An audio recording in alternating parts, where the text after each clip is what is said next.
focused on human capital. We will have presentations from members of the staff from the World Bank. We will also have some opening remarks from our chief guests, the Honourable Dr. Faustine Ndengulile, Deputy Minister for Health, Community Development, Elderly and the Children, and also Honourable William Tale Olenasha, Deputy Minister for Education, Science and Technology, who have both arrived. Thank you very much for being here with us today. Without further ado, I'm going to invite the Country Director, Bella Bird of the World Bank, to officially open our session and set the pace for the day. Bella Bird, you're very welcome.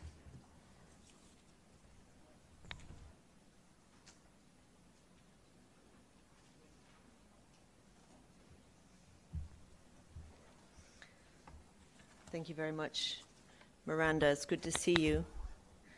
Habari za asubuhi. Assalamu alaikum. Good morning, everybody. And let me first start by welcoming the Honourable Deputy Minister of Education, Science and Technology, Dr. William Tate Olenasha, Honourable Deputy Minister of Health, Community Development, Gender, Elderly and Children, Dr. Faustine Ndugulile, ambassadors and development partners, representatives of the private sector and civil society organizations, members of the press, ladies and gentlemen.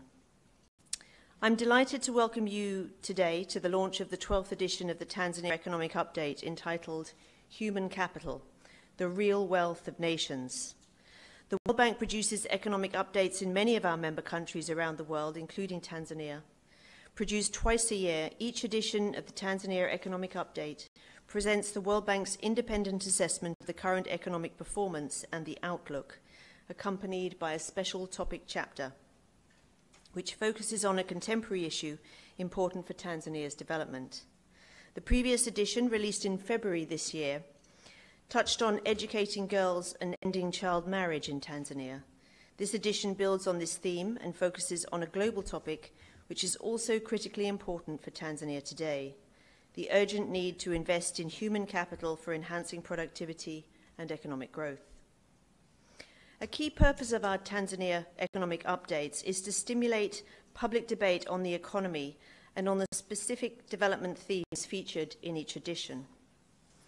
As on previous occasions, we're honoured today to have a panel of eminent practitioners and thought leaders to participate in the discussion, and I would personally like to thank the panel for their presence here today. Before inviting our two chief guests to speak, I would also like to take a few minutes to highlight some of the World Bank's perspectives on two questions that are addressed in this economic update and will be explored in detail in the presentations to follow. Firstly, what are the key economic challenges to Tanzania's medium-term prospects? And secondly, what are the critical areas for investment to enhance its human capital and contribute to productivity, economic growth, and accelerated poverty reduction? First, on the economic performance and outlook. Overall, Tanzania's macroeconomic picture remains positive. Inflation has remained low and stable. The current account deficit has expanded in recent months with higher imports and stagnant exports, but remains well below the average for oil importing African countries. Foreign exchange reserves have declined, but remain equivalent to more than 4 months of imports, and the shilling has remained relatively stable. Economic growth remains more than twice higher than the average of sub-Saharan African countries, though our estimates suggest some softening in 2018. The signals of softening come from high-frequency data from official sources, including TRA data on lower VAT and excise duty collections, as well as the Bank of Tanzania's own data on balance of payments, which shows sluggish exports and low levels of foreign direct investment. But there are bright spots as well, including the pickup in the growth of credit to the private sector, which has just hit double digits for the first time in almost 3 years. So while the picture is positive overall, Tanzania needs to improve its economic performance to maximize its potential for sustained growth and poverty reduction. Tanzania's per capita income is about to reach the lower middle income country level, perhaps in the next 1 to 2 years. Reaching middle-income country status is one thing, but sustaining that level is another thing. Tanzania will need to ensure it remains a middle-income country once reached, and the presentations will point out today the volatility that can occur around the threshold. But Tanzania will need to take action to sustain a high level of economic growth, which today has shown some signs of softening. There are two important and interrelated challenges Tanzania needs to tackle in this regard. First, the business environment in Tanzania remains challenging. Tanzania's ranking under doing business has dropped 12 places in the last 2 years and is now trailing its East African neighbours. We recognise the recent efforts made by government to launch the implementation of the blueprint for regulatory reforms through measures such as abolition and reduction of some taxes, levies and licences, as announced in the 2019-2020 budget, and we welcome these. Such efforts need, however, to be scaled up and consistently implemented to enhance investors' confidence in the country. Second, fiscal policy faces significant budget credibility issues, which will limit the country's ability to achieve its development goals. On the revenue side, Tanzania has improved its domestic revenue collection as a share of GDP, but still underperforms regional peers. Ambitious revenue targets continue to be missed. On the expenditure side, government resources, which have been reoriented towards large capital projects, are significantly under-executed. Managing government payment arrears remains a challenge. In this regard, I wanted to highlight 7 priority actions that we would recommend could be a focus of the government to address these issues and accelerate private sector-led growth. First, verified arrears to suppliers, contractors and VAT refunds need to be cleared and future accumulation to be avoided. Second, revenue collection needs to be improved based on more realistic targets while ensuring fairness and transparency in the tax administration as tax agents collect taxes from private businesses in a way which does not contain business growth. Third, budget execution, especially in capital expenditures, needs to be improved to accelerate development gains. Fourth, implementation of the blueprint can be accelerated. It's an excellent document. There's commitment at the highest levels, and as it moves forward, the dialogue with the private sector in implementation will be critical. Fifth, investment policies could be strengthened to foster non-extractive sectors. Six, financial sector oversight should be enhanced to reduce non-performing loans and preserve financial stability.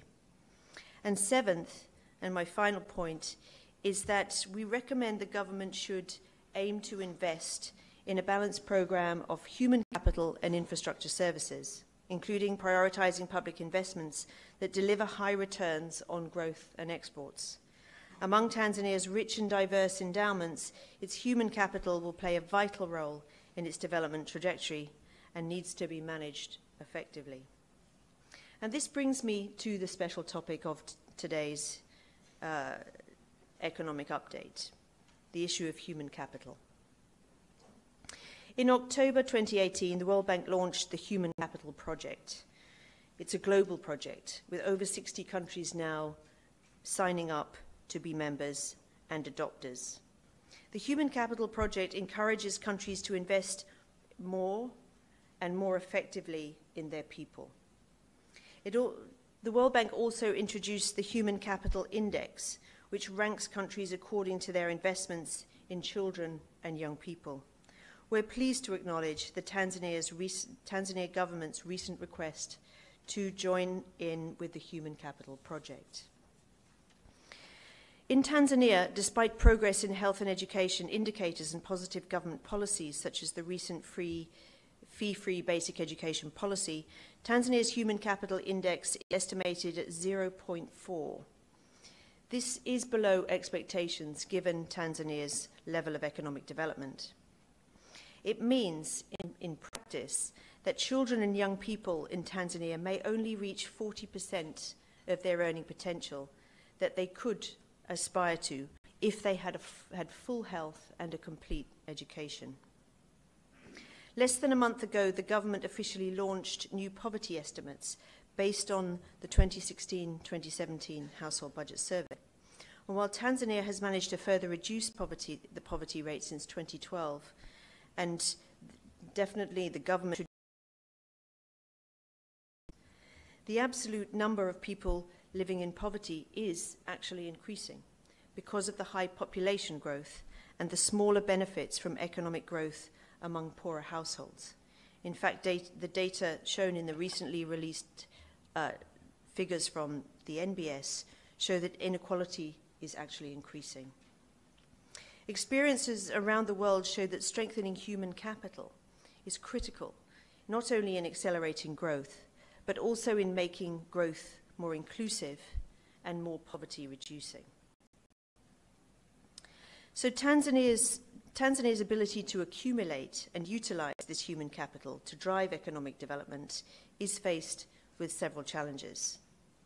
Education remains the most critical, as people with more years of quality schooling tend to be more productive, earn more, be healthier, have fewer and healthier children. Rapid expansion of quality basic education was key in achieving shared growth in East Asian economies. In particular, there is a very strong link between mothers' education and children's health and education. Unfortunately, while a child in Tanzania is expected to years of schooling, when this is adjusted for learning, it falls only to 4.8 years. By contrast, the corresponding value for learning is 7.8 years in Kenya. So there is room to catch up. In health, chronic malnutrition under children aged 5. Setting a very consistent budget of 20%, you'll all realize that there are a few historical achievements in terms of some of the programs that we have undertaken. All of you are aware of, the most successful, if you like, program on fee-free basic education. This is historical. It has not happened any other time in the history of the country. And this is, all of you know that the government is setting aside about 20.8 billion shillings monthly to set aside a bill that was otherwise, in the hands of parents, to make sure that all kids, in pre-primary to lower secondary, go to school. So all kids of that, of that range are now going to school for free just because the government has decided to foot the bill. As I say, it has not happened, in the history of this country. So this is one of, if you like, our most outstanding achievements as a government, because we have now managed, if you like, to improve access to education, and many kids have benefited. If you want to know the significance of this project, a few statistics will help to highlight this. In 2015, the number of kids who were going to primary school, class 1, was 1.1 million. In 2017, that number went to 1.9 million, an increase of 800,000. And that is to suggest that there was a substantial amount of children who are not going to school because their parents could not afford. So the program, the free basic education program, has now enabled many kids to access education.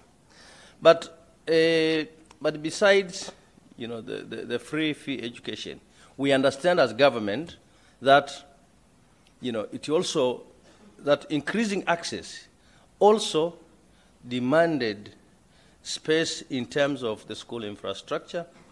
It also means, more demand for teachers. So the government has also tried within the last few years to make sure that we also address those challenges. I'm very happy to inform you that for the last 3 years, the government has constructed new infrastructure for 1 billion shillings in constructing different facilities. But besides improving the learning and teaching environment, the government has also taken deliberate measures to improve the quality of education through a very reformed quality assurance system, which is more participatory, but which has a very, if you like, a very well-organized monitoring system to make sure that every time the quality of education or the quality of education is constantly under review to make sure that it's not just about access, but it's also about the quality of the education that we offer. But besides basic education, the government has also done a lot when it comes to vocational and technical education. If we are striving to reach a middle-level income, to become a middle-income country by 2025, and if we think industrialization is a key drive towards that, then vocational training and technical education must be taken seriously. And this we have done.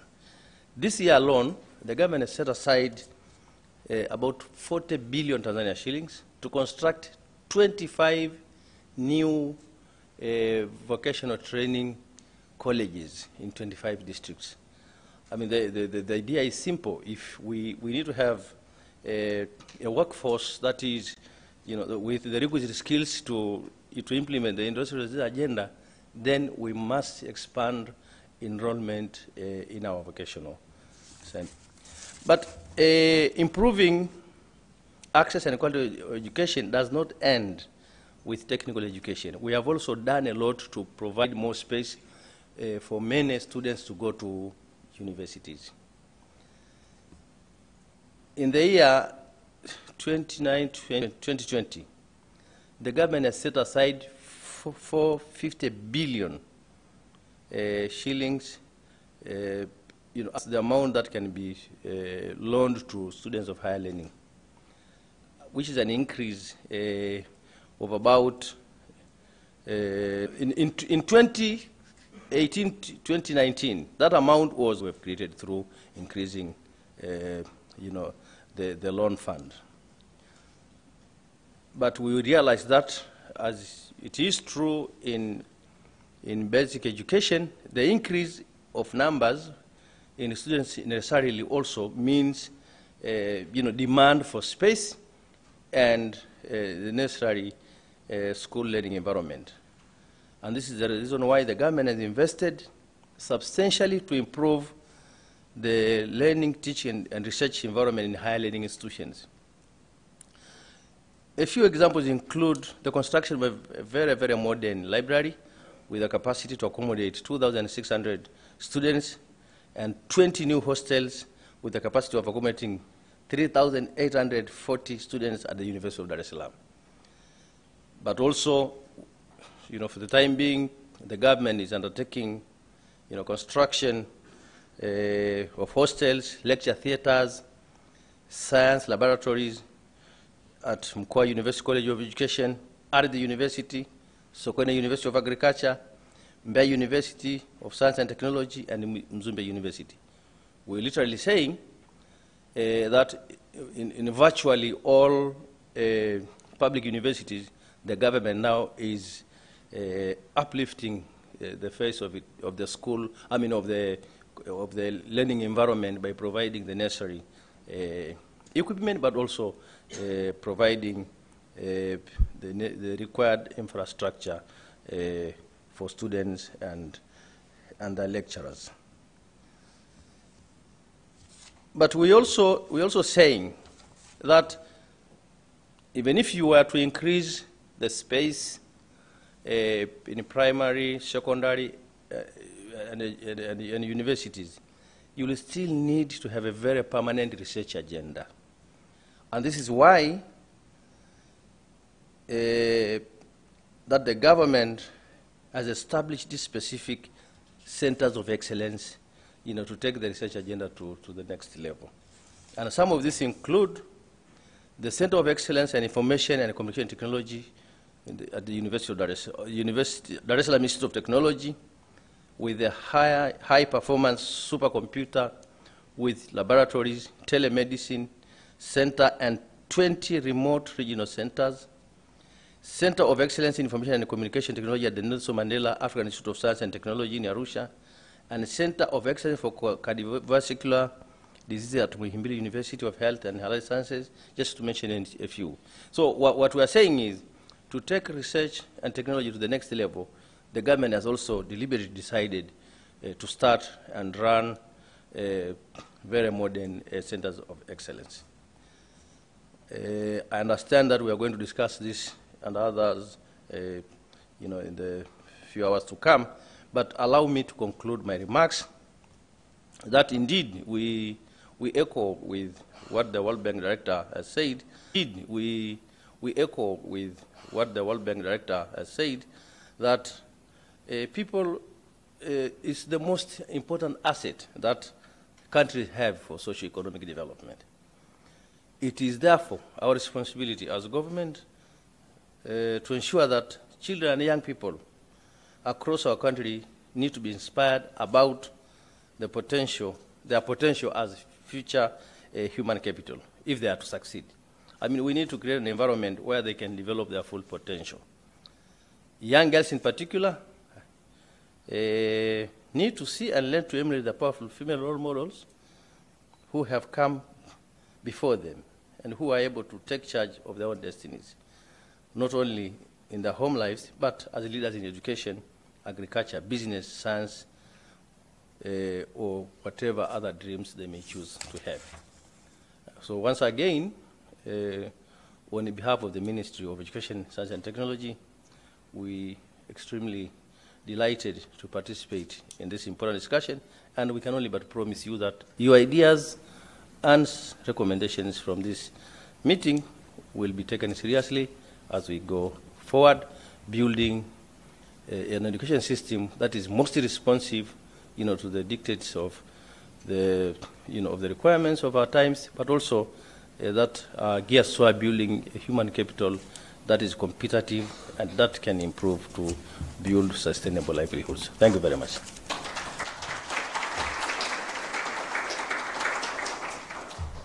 Thank you to both of our chief guests for those opening remarks. Much appreciated, and we will dig a little bit deeper in the panel discussion subsequently. I just wanted to inform you that we are actually streaming this event live on Kwanzaa TV. So for your colleagues that have not been able to make it to this event, you can get on YouTube, Kwanzaa TV. This event is being streamed live. I just wanted to make that announcement. But can I ask you to stand up for a moment, please? Because we're talking about human capital and the real wealth of nations. So can we stand up? I would like to ask that you shift to the chair on your right, to the right, so we're moving in a circle. Would be anti-clockwise. Yes. To the right. I know it's a little bit uncomfortable, but it's okay. And can you take a seat in your new chair, please? Somebody has warmed it up for you, so it should be quite comfortable. Please take a seat. We are shifting our mindset. We are talking about human capital being the new wealth of nations, and so individually, the people sitting in this room need to think about how we can view things in a different way. So I just want us to stay on our toes and be aware of what's yet to come. We have got two deeply insightful presentations coming up now from two staff members of the World Bank, who are going to delve a bit deeper into the 12th Economic Update. So we're really looking forward to this. I would like to welcome our first presenter from the World Bank, William Bataille. If you could come forward. A round of applause, please, for William.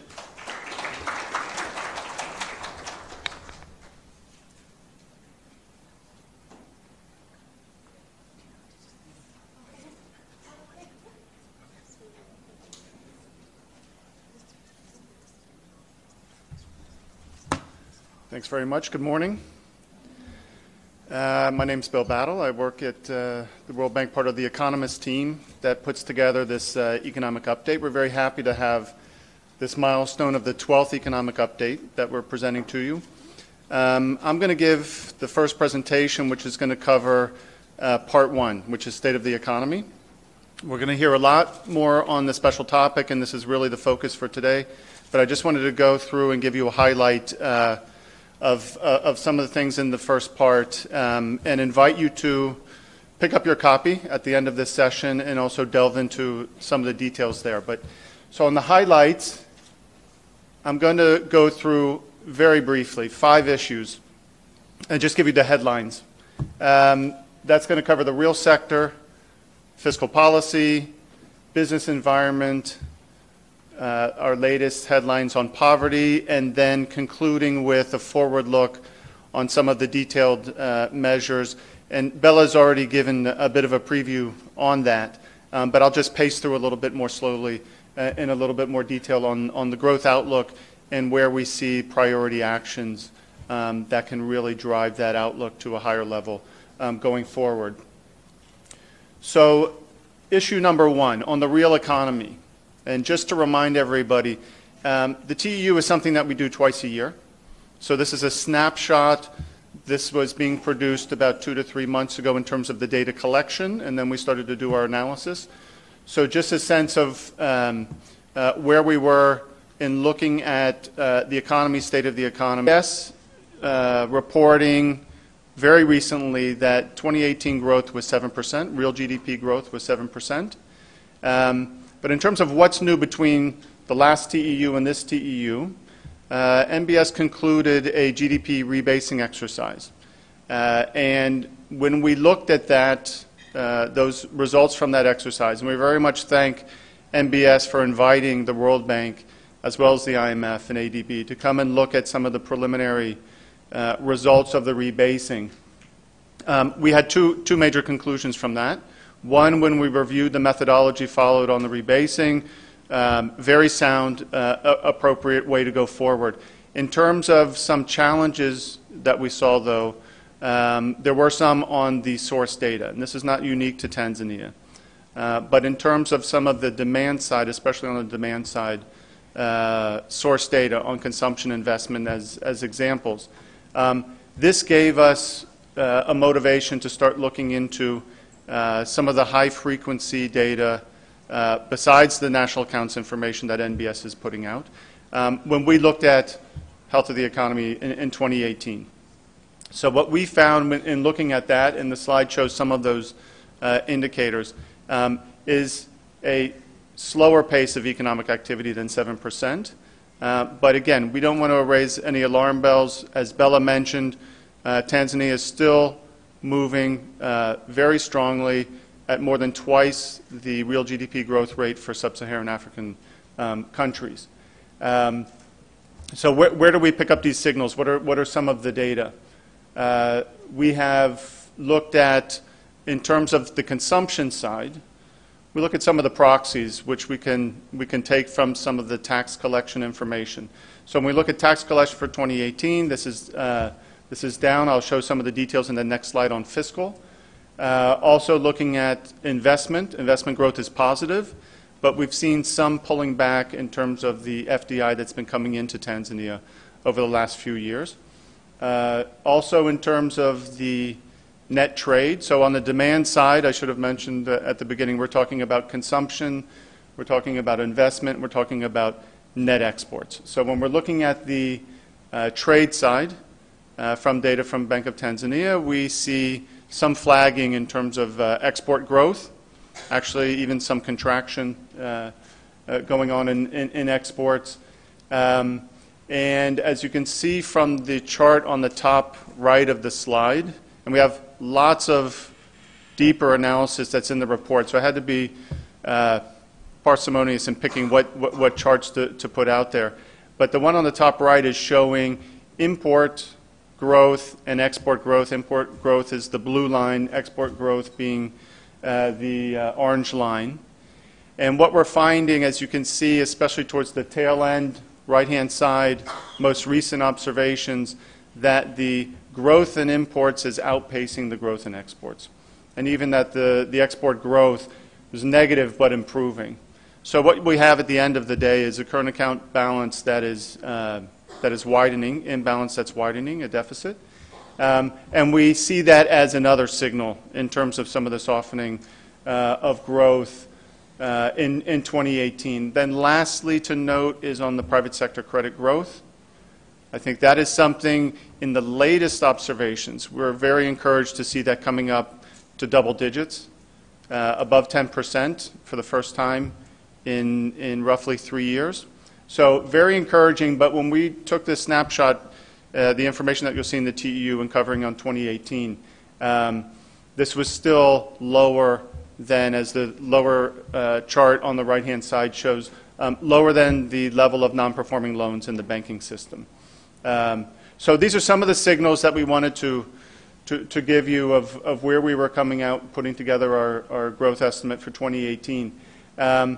On the inflation side, it's a very encouraging signal that we still see very low.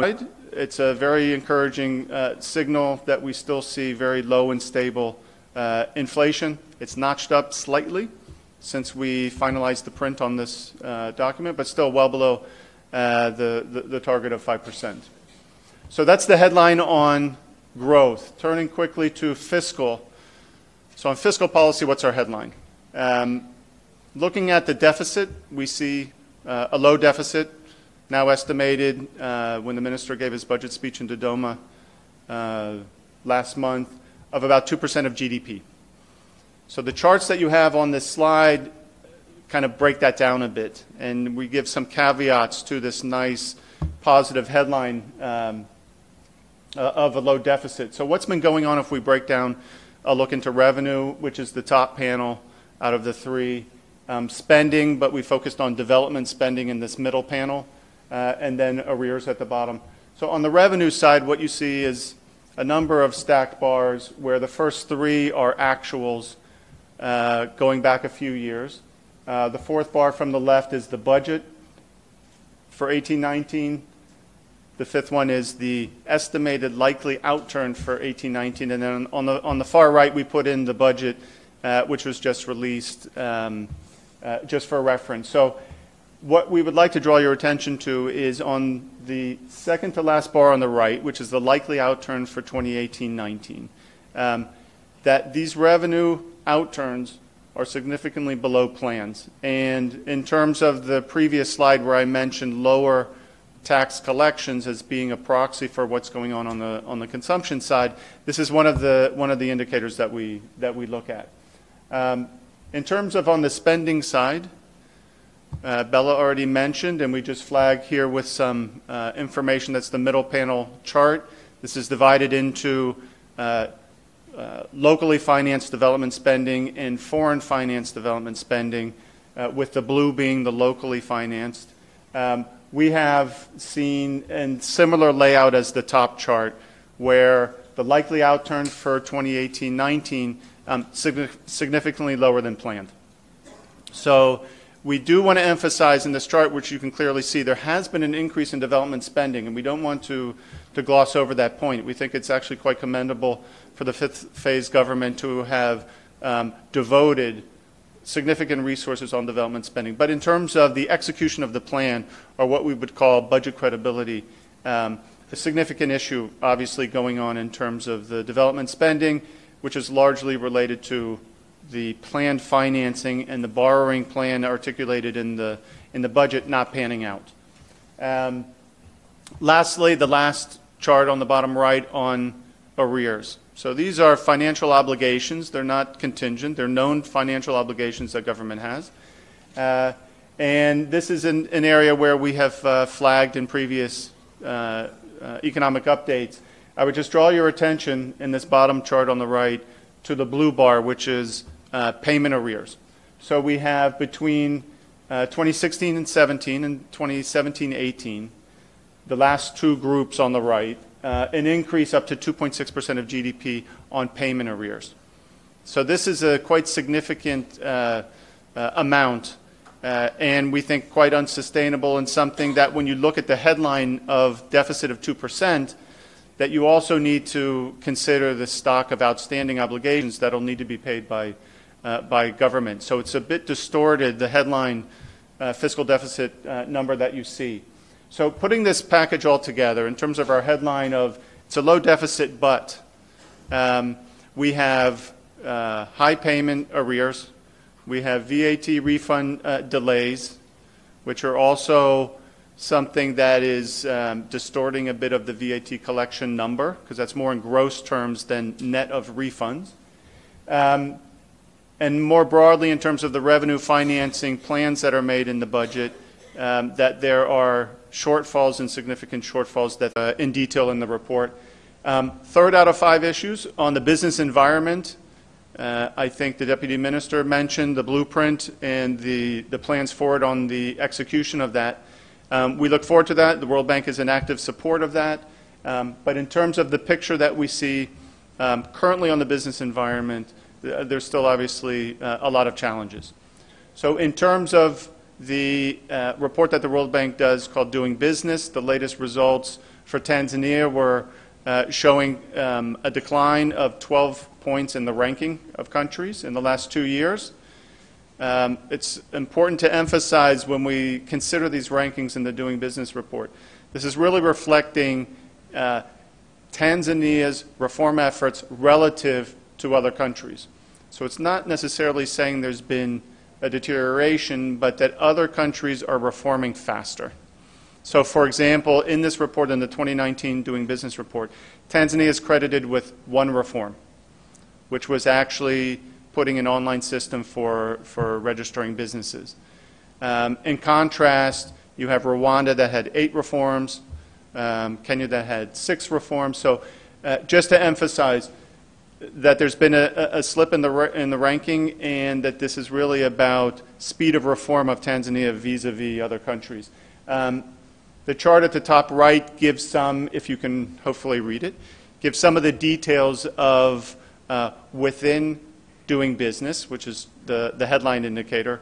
What are some of the areas in which Tanzania has done more poorly, which are in the orange, which include the trading across borders, for example, paying taxes, for example, and the chart on the bottom right gives you a little bit more detail on paying taxes, of the increase in the number of hours that it takes to prepare and complete taxes in Tanzania, according to the latest Doing Business report. So it's challenging, and the business environment is challenging. I think in terms of recent developments on public-private dialogue, including with support from the World Bank and events that the World Bank is arranging, this is really encouraging, and we see this on a trajectory in the right direction, and we hope that will continue. In terms of some linkages to the last slide, the fiscal issues on payment arrears hit the bottom line cash flows for businesses. When the government is delayed in arrears, hit the bottom line cash flows for businesses. When the government is delayed in paying for a good or a service. This is extremely important, especially for micro, small enterprises that don't have the buffers to ride out a delay in payment from someone that is already delivered a good service to. So we highlight here also in the business environment discussion. Additionally, when government makes abrupt policy changes, even though those policy changes may be in the right direction, so it's not a comment necessarily on the quality of the policy, but the abruptness creates uncertainty for the private sector. And as we know, private sector does not like uncertainty in terms of its investment decisions going forward. It makes them more tentative. And so we highlight this as an issue for the business environment. The last 2 bullets relate to addressing issues that may constrain the private sector. So in terms of infrastructure, energy, cost of energy, transport, it could be on digital moves to improve those issues, either directly in terms of investment or on policy. We would see the business environment improving. It will entice private investment. That goes as well for human capital gaps, which we'll talk about a lot more in the the second presentation by Quentin and also in the panel. So again, concluding on business environment, still a lot of concerns there, although we see the public-private dialogue, the blueprint, these announced reforms, if there's implementation there, and it's due to improve. Fourthly, on poverty, what are our main headlines in the TEU on the poverty side? I can go a little bit quickly. Bill already addressed that the poverty rate is declining, but not as quickly as the population rate is increasing. So the number of poor, which is reflected in the top right chart with the dashed line. So the bars in the top right chart are the poverty rate coming down, although the difference between 2012 and 2016, not as great as the large decline in the poverty rate between 2007 and 2012. The dashed line is showing that given the high population rate, relatively high population rate for Tanzania, the number of poor coming back up and reversing the gains that were felt between 2007 and 2012. The bottom right chart, if you can read it, again, we're talking about some of the human capital indicators. Some have shown great improvement.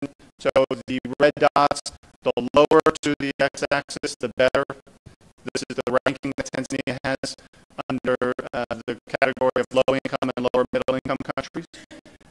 So in terms of life expectancy, immunization, for example, there's been quite an improvement there. So even though this point on the poverty rate coming down, the number of poor actually stagnating or rising, we do want to recognize the movement on some of these indicators.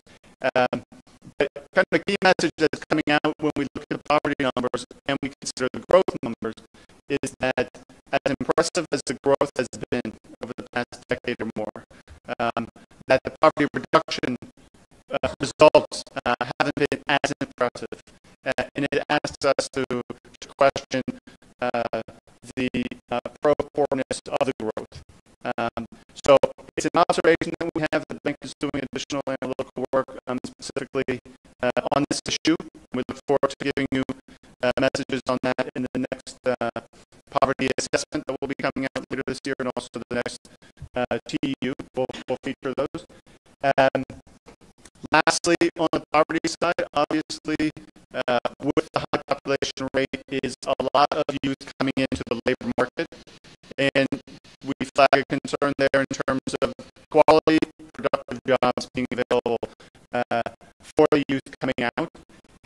So again, the relationship between poverty and growth there, and then also in terms of some of the resources that are needed.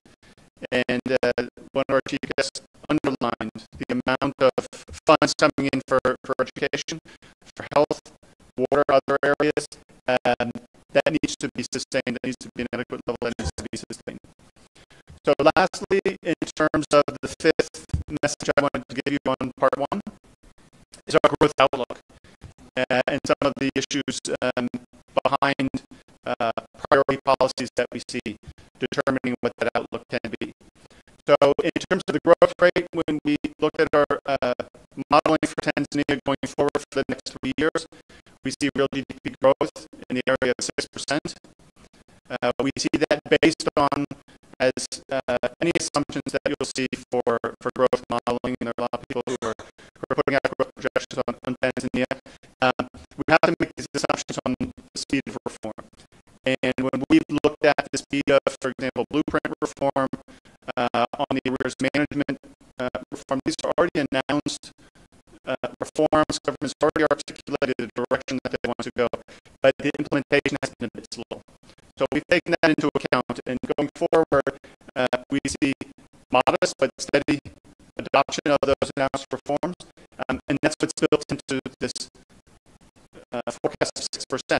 If you have faster, we want to recognize it very explicitly. If you have faster implementation, you can have faster growth. So it's not to say that you can't get to 7%, but just from our read, and again, this is based quite a bit on past performance, we come out at about 6%.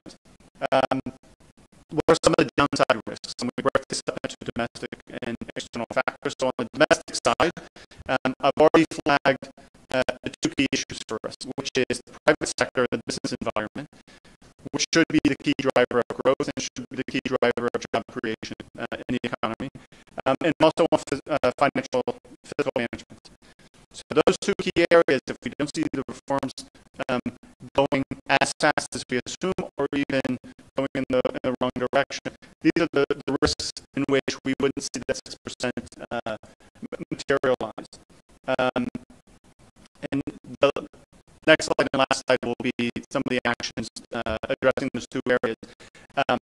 But it's at the bottom of the slide, but it's a big positive news that we have in the TEU, which is that Tanzania is expected to reach middle income status as early as next year, if not most likely the year following. So the GNI per capita for Tanzania, according to the World Bank data that was just released in July, is $1,020 per capita. The threshold for lower middle income status is $1,025. So Tanzania is already extremely close to lower middle income status. This is great news in advance of Vision 2025 goals.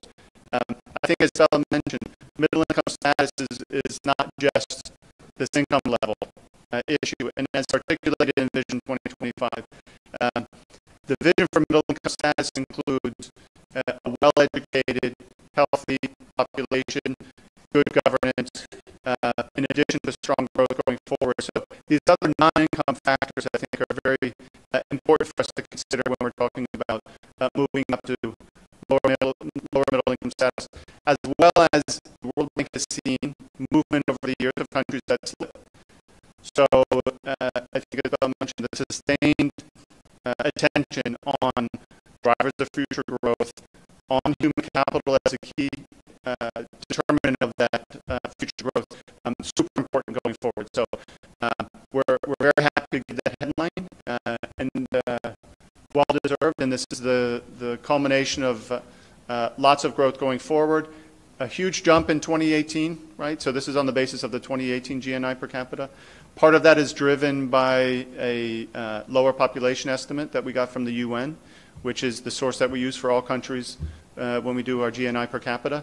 But a very positive development there. So lastly, just to go through some of the recommendations that we have in the report on addressing some of these downside risks on the growth outlook. We've divided this into short-term, medium-term.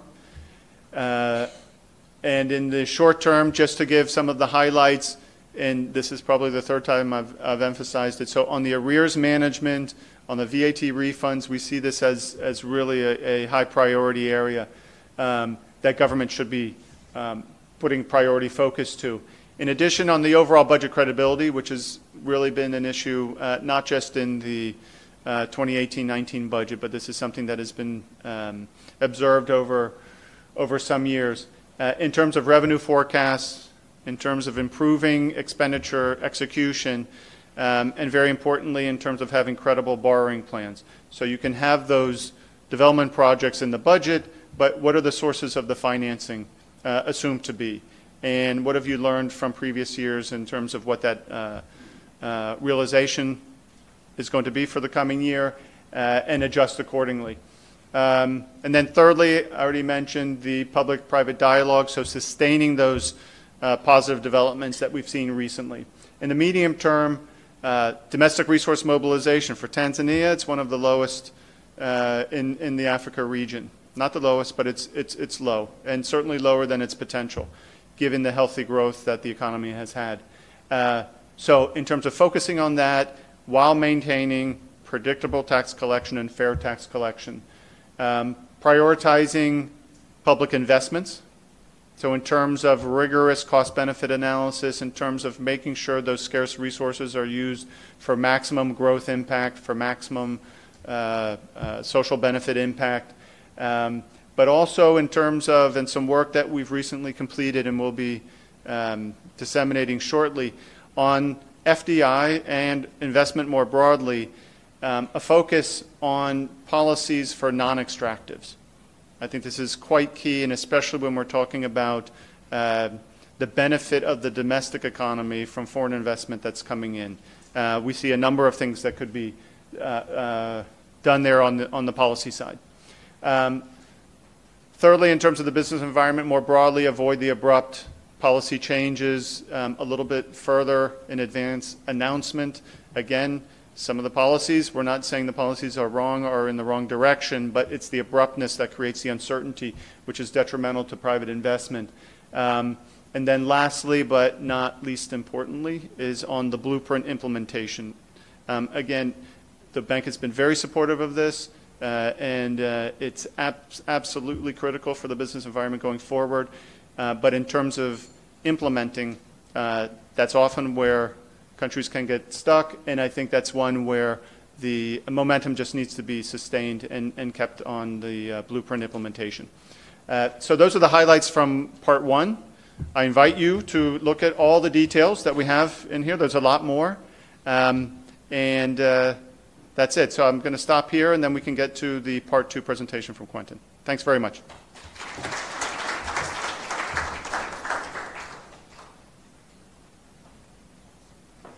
Thank you very much, William, for good news as well, that we're hitting middle income status next year. Let's bring on Quentin Bowden, the lead economist from the World Bank, who will do part two.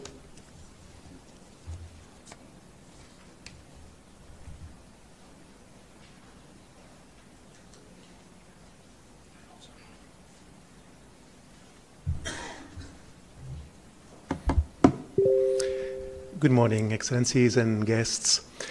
My role is to present part two. So I'm going to try to do it in 20 minutes. I was just joking with Bill that he took 25. The real wealth of nations. I didn't choose the title. Actually, my colleagues chose the title. It's a bit provocative if you think about it. We are saying it's the real wealth. The other wealth is not real. No, the other wealth is also real. But what we mean is that human capital is truly, in the world, globally, the largest component of the wealth of nations. And I'm going to try to explain what that means. But first, I'm going to talk about human capital index. So actually, how does this work? Does this work? Is my presentation up? Oh, okay. So the presentation will have two parts.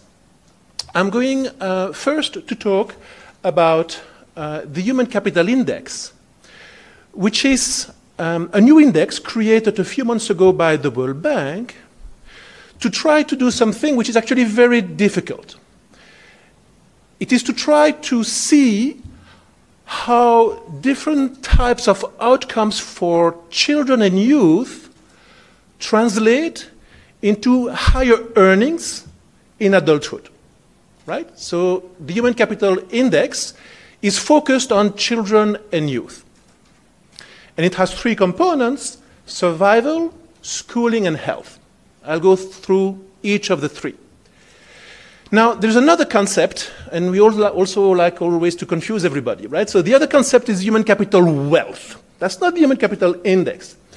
Human capital wealth is the value of the future earnings of today's labor force. So to simplify, Human Capital Index is investments in the human capital of children and youth, while human capital wealth is the measurement of the future earnings of the labor force. So we are looking at the current workers as opposed to the future workers. So let's start with the Human Capital Index. Now, the task that some colleagues at the bank set themselves up a few months ago was to try to see, okay, how do we come up with one measure that looks at different outcomes for children and youth and gives us an idea of how countries are doing to increase the earnings potential of those children and youth in adulthood? That's the question, right? And our country director, Bella, mentioned earlier that the value of the Human Capital Index for Tanzania is 0.4, 40%. What that means is that today, when you look at different outcomes for children and youth, it seems that those children and youth will be only 40% as productive as they could be, their earnings in adulthood, versus a perfect situation where they would have all the education and all the health that they need, right? So how do we do that? Well, we have three components. First, the children have to survive to adulthood to be able to earn something in adulthood. That's survival. The second one is schooling. Now, I'm part of the educational global practice at the World Bank, so I'm going always to say that school is the most important. I actually believe it's very, very important. Schooling has to do with how many years of education you complete and what you actually learn while you are in school. And then the third one is health. And we combine two measures. A measure of stunting, I'll explain why. Stunting is a measure of malnutrition. And then a measure of survival, that you can actually survive long enough to work for your whole life. And when you combine those three measures for survival, schooling, and health, you get that 0.4 in Tanzania, that children are going to earn, in all likelihood, only 40% of what they could earn. So what are those measures? Now, there's a formula for the Human Capital Index, and I'll spare you the formula. It was designed by people who are much smarter than me. It's actually a very clever formula. It takes into account the returns in the labor market of those various components.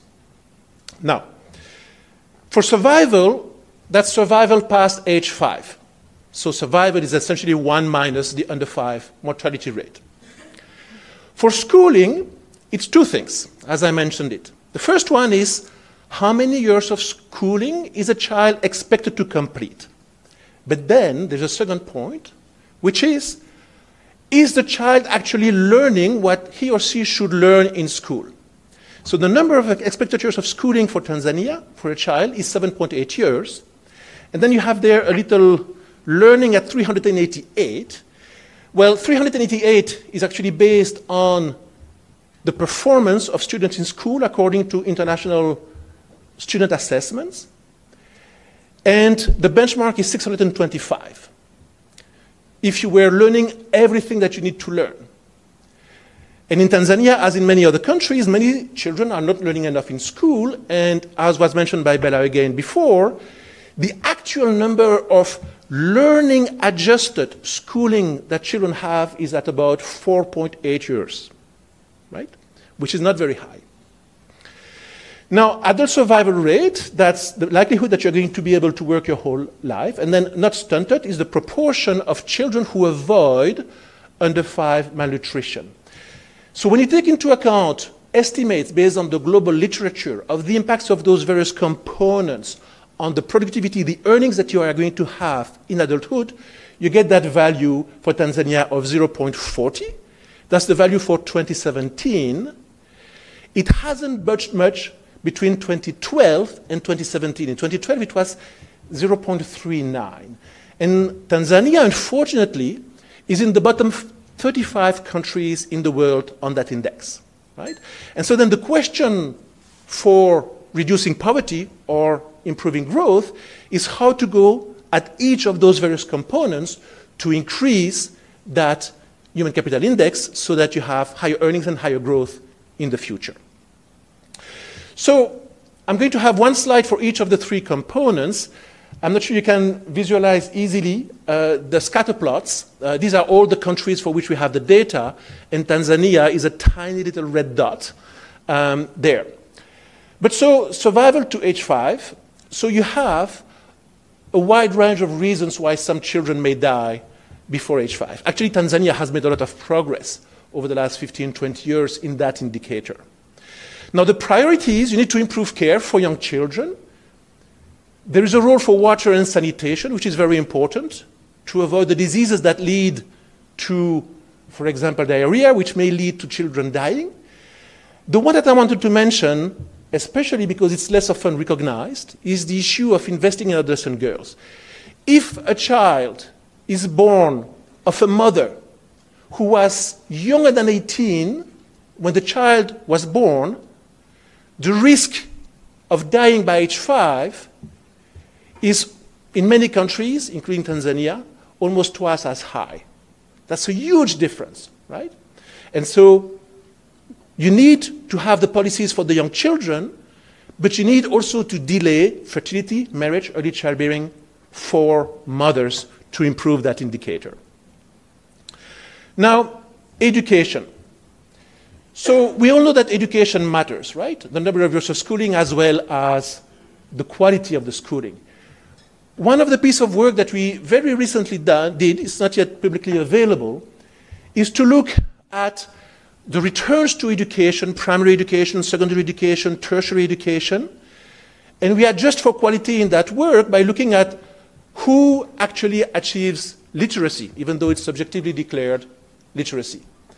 In Tanzania, as in virtually all of the other African countries or worldwide, if you have primary education, but you don't have literacy, there is no change at all in your earnings in adulthood. You need to learn for the education to make a difference. If you have literacy, then typically, depending on the country, you may have a gain of 30 to 40% of earnings versus no education at all. And then, of course, if you have secondary or tertiary, you get more. Now, some of the issues highlighted for Tanzania, they're also similar for other countries in terms of priorities, is first, the first few years of schooling when you often have a lot of children who repeat, who are not ready to start primary school, and there is a role there for preschool to make a difference.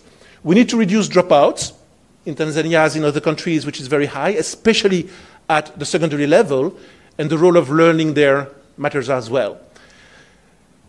But the one that I wanted to emphasize more is the need to expand capacity and to fund secondary education. I mean, the Deputy Minister mentioned that the fee-free basic education policy was instituted just a few years ago. That's a very, very good thing. But now we have to accompany that by having enough teachers, by having enough classrooms, and by making sure that the children are ready to go to secondary school. And there's a lot of work that needs to be done there. Now, health and stunting. So you may know this literature, but a child who is stunted in early childhood has much lower earnings as an adult. And one of the analysis that I find the most interesting was based, I think it's data from Guatemala. It was done by a number of research at a center in Washington. They actually followed the children 30 years after they received nutritional supplements, and they had measures of how well the children were doing when they were young children.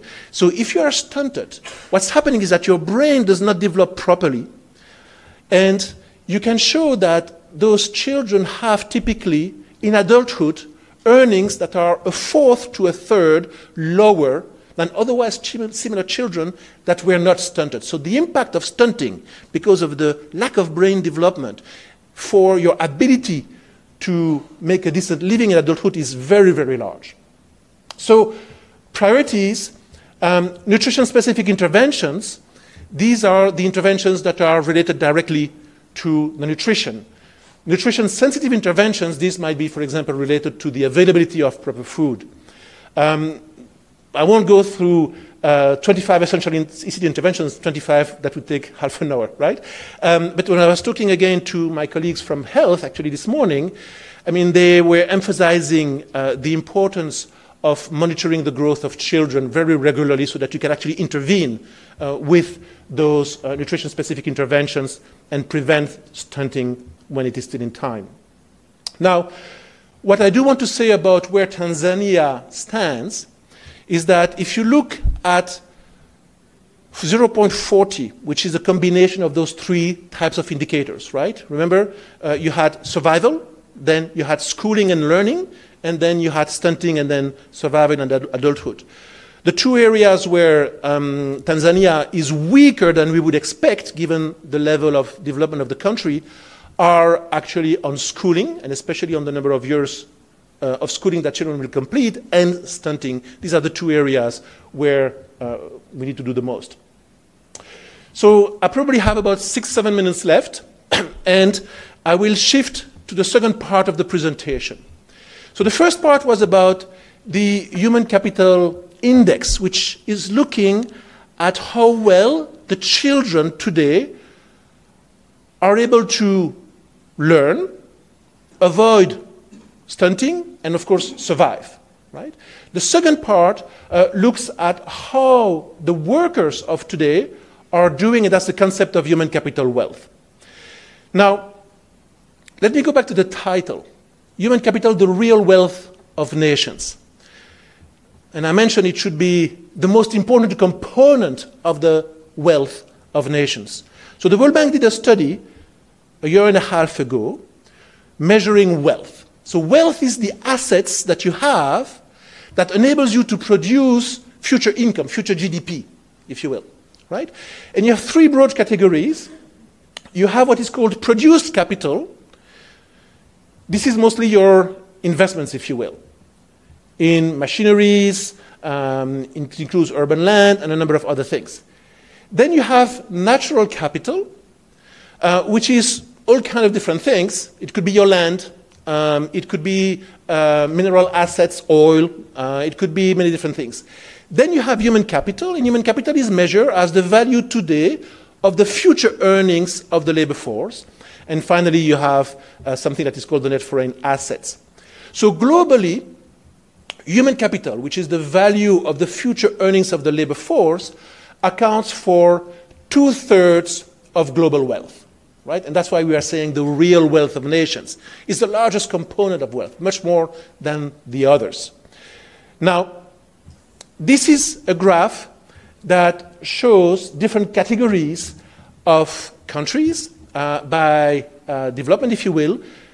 On the left, you have the lower, the low-income countries, and then you have higher levels of income as you move to the right to the graph. And what you have there is two bars. The first bar is the change in the total wealth of the countries in light blue, and the second bar is the change in the wealth per capita. So first you see that what's happening for the lower income countries is that the total increase in wealth is at about 100%, and that is between 1995 and 2014. That's 20 years, right? But you look at the dark blue, and you can see that the increase in the wealth per capita is much lower in those countries, right? And that points to the fact that those countries have higher levels of population growth, right? Now, here you can see, if it's large enough, I don't know for those at the back, where different parts of the world sit in terms of the growth in per capita wealth over the 20 years, between 1995 and 2014. Tanzania is one of a few countries where the estimates suggest that wealth per capita decreased between 1995 and 2014. Now, I mean, those estimates have standard errors, so it's never perfect, but it's one of the few countries where this was the case. The decrease in terms of the level of wealth per capita was from about $21,000 to a bit more than $17,000 over that period of time. So what this suggests is that you are not keeping pace, essentially, with population growth. And I'll come back to population growth afterwards. I do want to mention that the fact that women and men have very different patterns of labor market earnings contributes to low levels, relatively, of total wealth per capita in Tanzania. And we did estimates that you would have a very large increase, and more than $100 billion in wealth, if women were able to earn as much as men, and this has a whole range of policy implications. Now, the fact that you have very high population growth is one of the key drivers of the decline over the last 20 years in the total wealth per capita of the country. And I don't know if you can read the various points on the left of these slides, but essentially what is required in order to achieve demographic change and greater gender equality and thereby to boost the level of wealth of the country is a number of different points. And I do want to emphasize the issue of child marriage and the issue of girls' education. The fact that you have such high levels of child marriage in the country that leads girls at the upper secondary level to have lower levels of education than boys is one of the key drivers of demographic change and thereby of high gender inequality. Now, we have here empower, enhance, employ, educate. I mean, I don't probably have the time to go through all of what this means, but those types of investments, especially targeting adolescent girls, can have a very large positive impact on the wealth of the country, the human capital wealth, and thereby on total wealth. Now, what is needed in terms of achieving better human capital is complex, and this is available to you if you want the slides. I won't have the time to go through all of it. But you need interventions in all of those key sectors, from agriculture to infrastructure to health, education, of course, and social protection. And some of the points that I had mentioned before in terms of the areas where the country is lagging behind are, of course, those priorities. So just to conclude, and I hope I didn't go too much over time, human capital today is actually a top priority for the country. The report has a number of suggestions in terms of how we could improve both the human capital index that I mentioned with the various components and the human capital wealth. And I do hope that in the panel discussion, we will be able to go more into details into some of the suggestions that I mentioned. Thank you.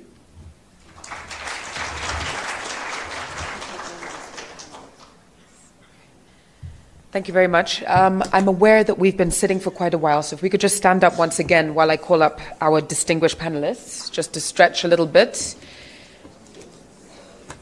Please just have a little stretch, maybe say hello to the person next to you, give them a high five, something like that. And can I just, while you're stretching, I just want to bring the panelists forward so we get you all set up. I'm seeing some great high fives at the high table here. I would love to see that across the room as well. Can we invite our panelists forward? So we've got the Honourable Deputy Minister for Health is one of our panelists. If you could come to the front. We just want to get you seated while people are stretching. We've got Professor Kitila Mkumbo, Permanent Secretary from Ministry of Water and Irrigation. If you could come forward, if he's here. We also have Dr. Ave Maria Semakafun, Deputy Permanent Secretary for Ministry of Education. If you could please come forward. It is free seating, but we need you somewhere near the middle. So that dark chair is mine, but anywhere else. Yes, yes, please. Thank you. We have, yes, number was idea. Okay. From TASAF, we have Selemani Masala. If you could join us, please, on the panel. Rahel Sheza, Director of Programs from the Benjamin Mkapa Foundation. Please join us. And last but not least, Quentin, if you could come back to the stage, Lead Economist for World Bank. Is everyone sufficiently stretched? We just reach up to the ceiling a little bit. Just make sure you're okay. Swing your arms a little bit. Shake out your hands. Okay, take a seat. Thank you. We're just getting our panelists mic'd up so that we can hear them, and then we'll be ready to proceed. There will be an audience section, so please note down your questions. We will be coming to the audience for questions as well.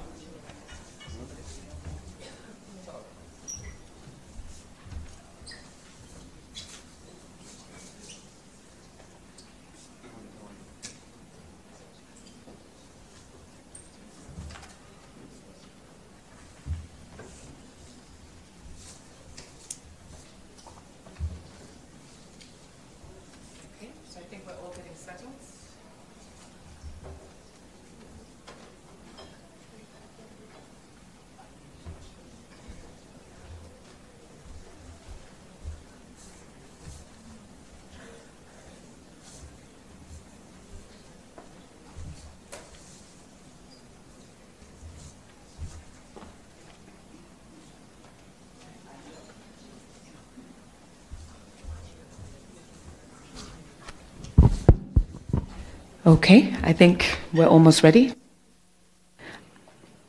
Right, just to do a bit of a mic check and just introduce yourselves to the floor. Perhaps we could start from this side, if you could introduce yourself. Could we switch up the sound, please, on the mics? Yes. Yeah, good morning. My name is Suleiman Masala, Acting Condition Transfer Manager from TASA. Morning, Dr. Faustin Dugulile, Deputy Minister of Health, Tanzania. My name is Tila Mkumba from the Ministry of Health. Sorry. You can thank them, it's fine. From the Ministry of Water. I've been sitting with this gentleman from the Ministry of Health for so long. And they're very close. Yeah. Okay. You're not looking for a new job then? Yeah. Oh, okay. My name is Maria Semaka from the Ministry of Education, Science and Technology. Okay, thank you. So, yes? I think the technical team, you will adjust the mics from where you are. If not, you can use mine. I'll pass it to you. Okay, I think we'll jump straight in. We've obviously had some highlights from the two colleagues from the World Bank who've talked to us about the Human Capital Project. And so we just wanted to hear, I think we'll start with the Honourable Deputy Minister.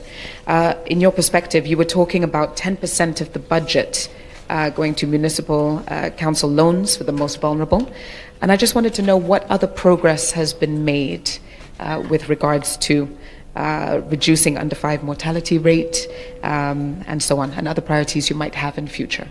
Oh, thank you very much. On the health sector, we've made some huge strides in terms of reduction of under 5 mortality from the high of 168 per 1,000 in 1999 to less than 50%, 68 per 100,000 live births by 2015, according to the Tanzanian Demographic Health Service. And this is attributed to a number of interventions that we had in those years. One is the immunization coverage, which is very high in Tanzania, over 97%. We had also a malaria control program. We've managed to reduce malaria prevalence by 50% to now around 7.3%. We've reduced malaria incidence. We have also reduced the deaths that are attributed to malaria. But we had also a very successful IMCI program. That is the Integrated Management of Childhood Illnesses for management of fevers, pneumonia, diarrheas. Actually, we've closed a number of diarrhea wards across the country. But also, we have had some success with the PMTCT program and also newborn care. But although we've managed to do well in the under 5 mortality, we are yet to do very well on the newborn mortality. And the newborn mortality contributes about 40% of the current death that we are still experiencing. So we need to do more on the newborn care in order to now significantly reduce the under 5 mortality. Are there any further priorities that you have for the future to reduce the rate further? Yes, we do. And currently we are now doing a lot in terms of improving the infrastructures. We have rehabilitated more than 352 health centers. We are in the process of building 67 new district hospitals, and this budget we are going to add another 27, putting together 5 regional hospitals. But looking at all across in terms of improving the quality of service to children and women in Tanzania. And especially for the newborn care, we are, whatever we are doing right now, the focus has been on the children and the women of Tanzania. And first of all, through training, we are doing a lot of training to the current existing health workers, make sure that services are available, but also training mothers to simple interventions like kangaroo care to mothers, so that those newborn babies that are born with the low weight or premature are taken care of. But the government is also investing in terms of guidelines and make sure that whatever we do, these health centers, district hospitals, and also the hospitals has a component of services and infrastructure and equipment to be able to support the newborn care services, but also making sure that we have all the commodities for the newborn care.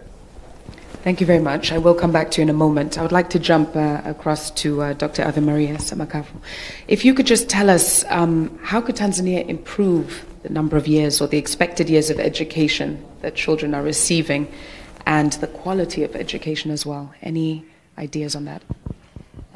Thank you very much. I think it will be fair to go back to history and look the way we have been progressing, because if we just count the 3 years, we will miss a lot. I can just highlight the universal primary education, which was in the 70s, the Musoma resolution, which opened for women to go for higher education, and then the pre-entry programs in the early 20s, because we were seeing the number of girls in universities, especially those taking science, was very low, and an affirmative action was taken. Also, it was instituted a scholarship program for undergraduate for girls from very, very, we can say, when we count on income poor families, who were facilitated to come to universities, and we counted a number of that one. But currently, as you are seeing, we have this program of ensuring that we expand education, because the theory that the government is working on is the one of fairness and justice. You cannot say you are developing while you only have one segment of the community, of the population that is accessing education, and you leave the rest. So when we look at the primary education, you see more girls than boys. You go to O-level right now, enrollment, you'll find almost the number is the same. It used to be that going to A-level, that is higher education, you find the number decreasing. But through affirmative action, right now the number, the gap between girls and boys in advanced secondary education is reduced. So this, I think, is a very good step towards narrowing the gap between the issue of justice and fairness when it comes to education. But again, we have seen that, during the opening remarks, the Deputy Minister pointed out about the issues of expanding infrastructure and things like that.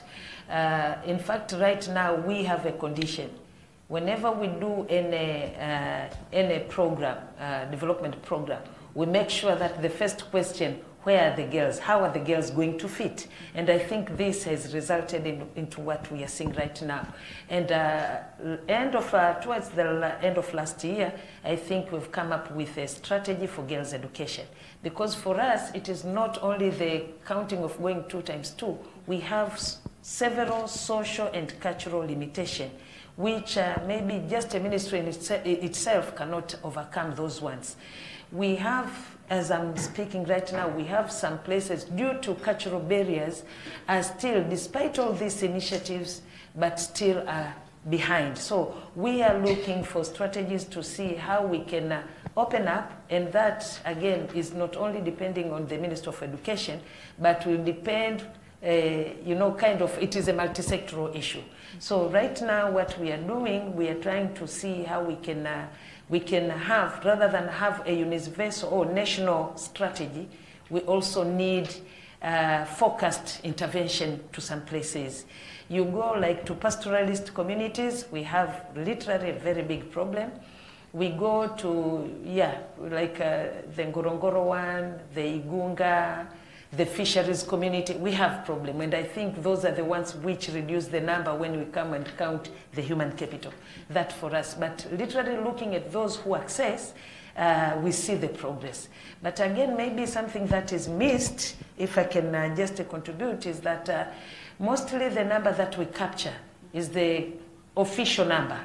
But we forget that we have several initiatives, education institutions that somehow are missed somewhere. So in order to make sure that we improve on that one, right now we are preparing a database which will capture all the education opportunities and also to be able to capture the missing link between the official, which you can say the one which and the reality that is happening. So that is our program right now, and I'm sure by the end of this year we'll have that program in place, and maybe we'll see some changes come next year.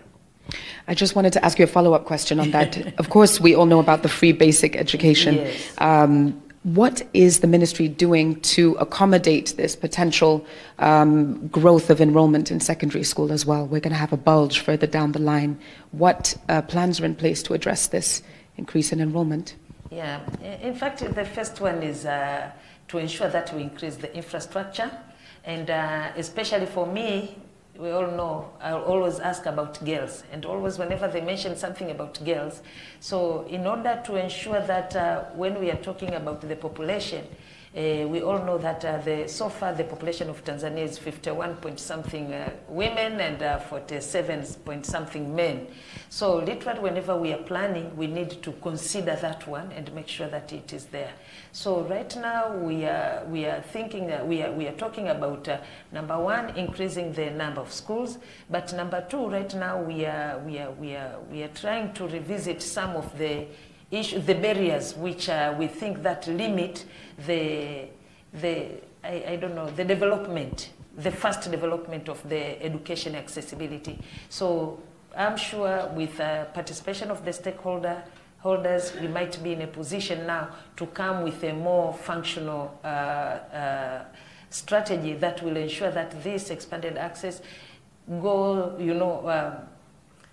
hand in hand with the population growth. But again, I think 2 years ago, the Minister of Education, we received the folk development colleges, FDCs, and those ones for us were because right now we have decided that there will be a point of accommodating those who have dropped out from school for various reasons. And so far we have started this year, and we have managed to get a good number of students who are opting to go there, because that is a special program. And I'm sure that with that, coupled with this revision of the strategy, we might be in a position really to move forward, because it is not only the mandate or the responsibility of the Minister of Education, but we need to do it with stakeholders and partners who are really seeing positive in education. Thank you very much, Dr. Samakafu. When Quentin was presenting earlier, he talked about early years education, but also stunting being the areas that we need to address first as our key priorities.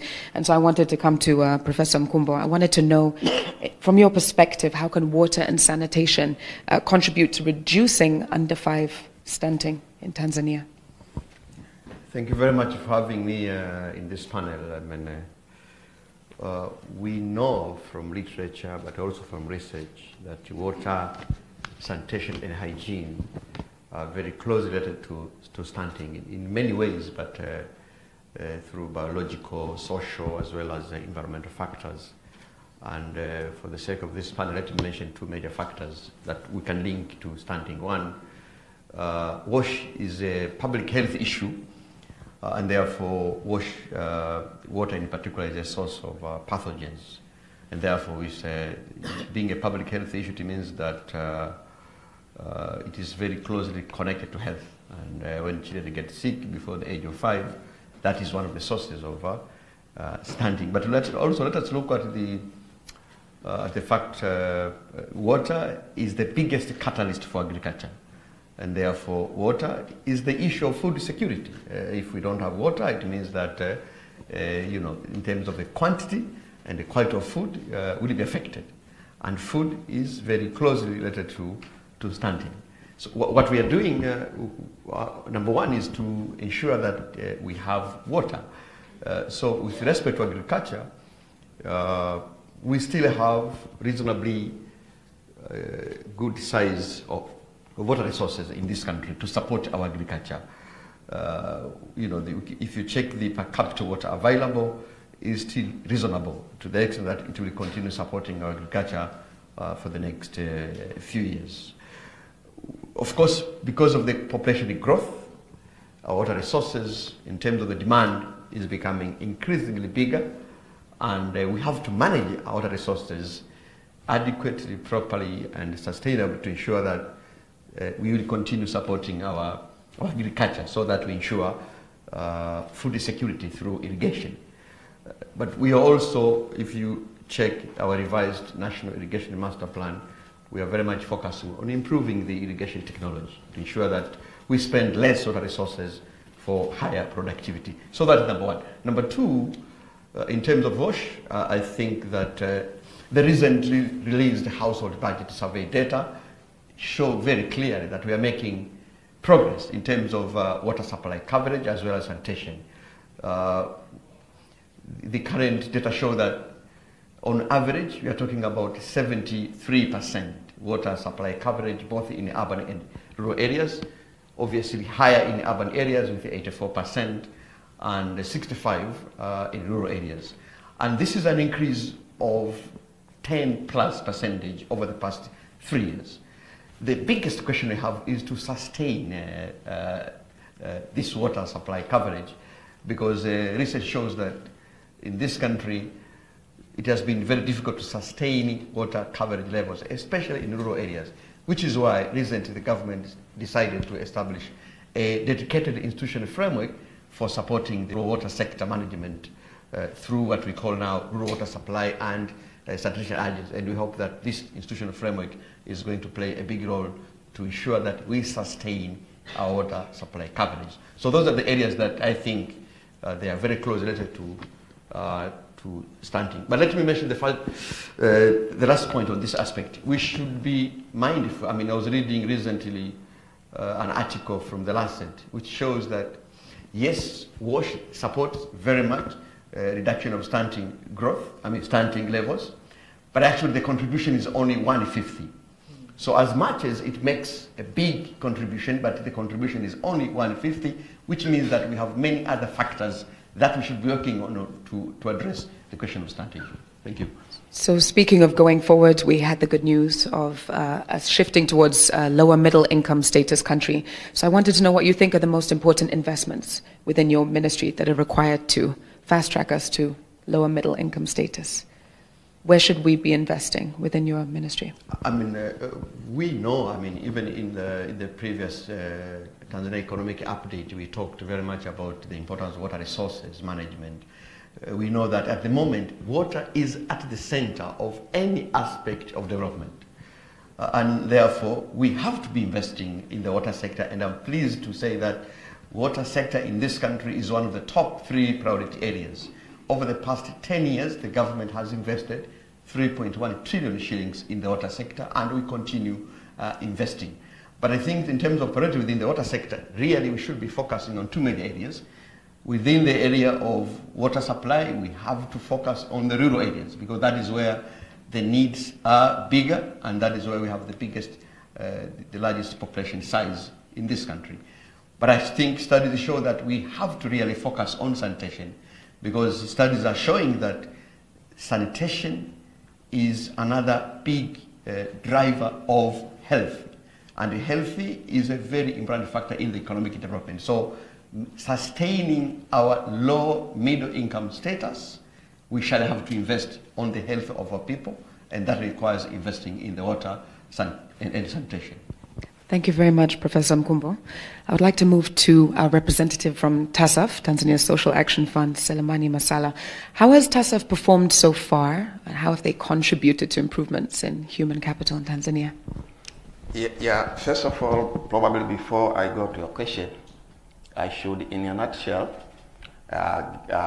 explain what is TASAF. Please do, yes. Yeah. TASAF actually is a government institution which is implementing a program, a safety net program called the Reproductive Social Safety Net. This program was established by the government in 2012 and it aimed to support an extremely poor household. And by design, it provides a combined support through three main components. There is a cash transfer, public work, and a livelihood. So through cash transfer is the area which we provide. We build the human capital of the children through that poor population. Regarding the achievement, actually we've made a lot of achievement during the implementation, and this actually cut across in different areas. But in the context of this panel, I will just mention a few that basically the program has improved a lot in attendance, but this is particularly through that a portion of extremely poor household. And also there is a big improvement in literacy among that population, and also the registration of CHF among the household that we are supporting is also increased. Regarding the community health fund, that is not a core responsibility of TASAF, but because we are supporting poor households to get out of the extreme poverty, it means we have to look at other factors which could make us not to be able to succeed. Is like someone who is pouring a water while the container is a hollow behind. Of course, your task is to make sure that the container is filled with the water, but in order to make sure that you succeed your mission, you are supposed first of all to make sure that the hole is covered by something, so that the one which you are putting in is not is not going out. So, as I've said, that although that is not our core responsibility, but we are encouraging through community sensitization meeting, which we normally care on a regular basis, that they should they should go and register for community health fund. Thank you. Thank you. I also wanted to ask, do you feel that TASAF is suitably well targeted to the poor? Is it being effective, and what lessons have you learned so far?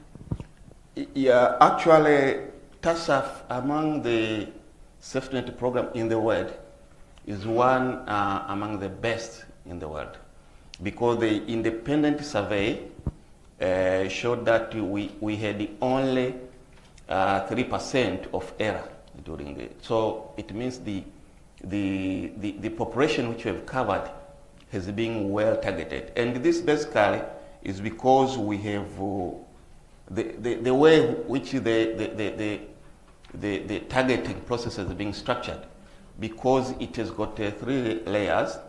The first layer is geographical targeting. In geographical targeting, we are using poverty map, of which we are able to identify areas where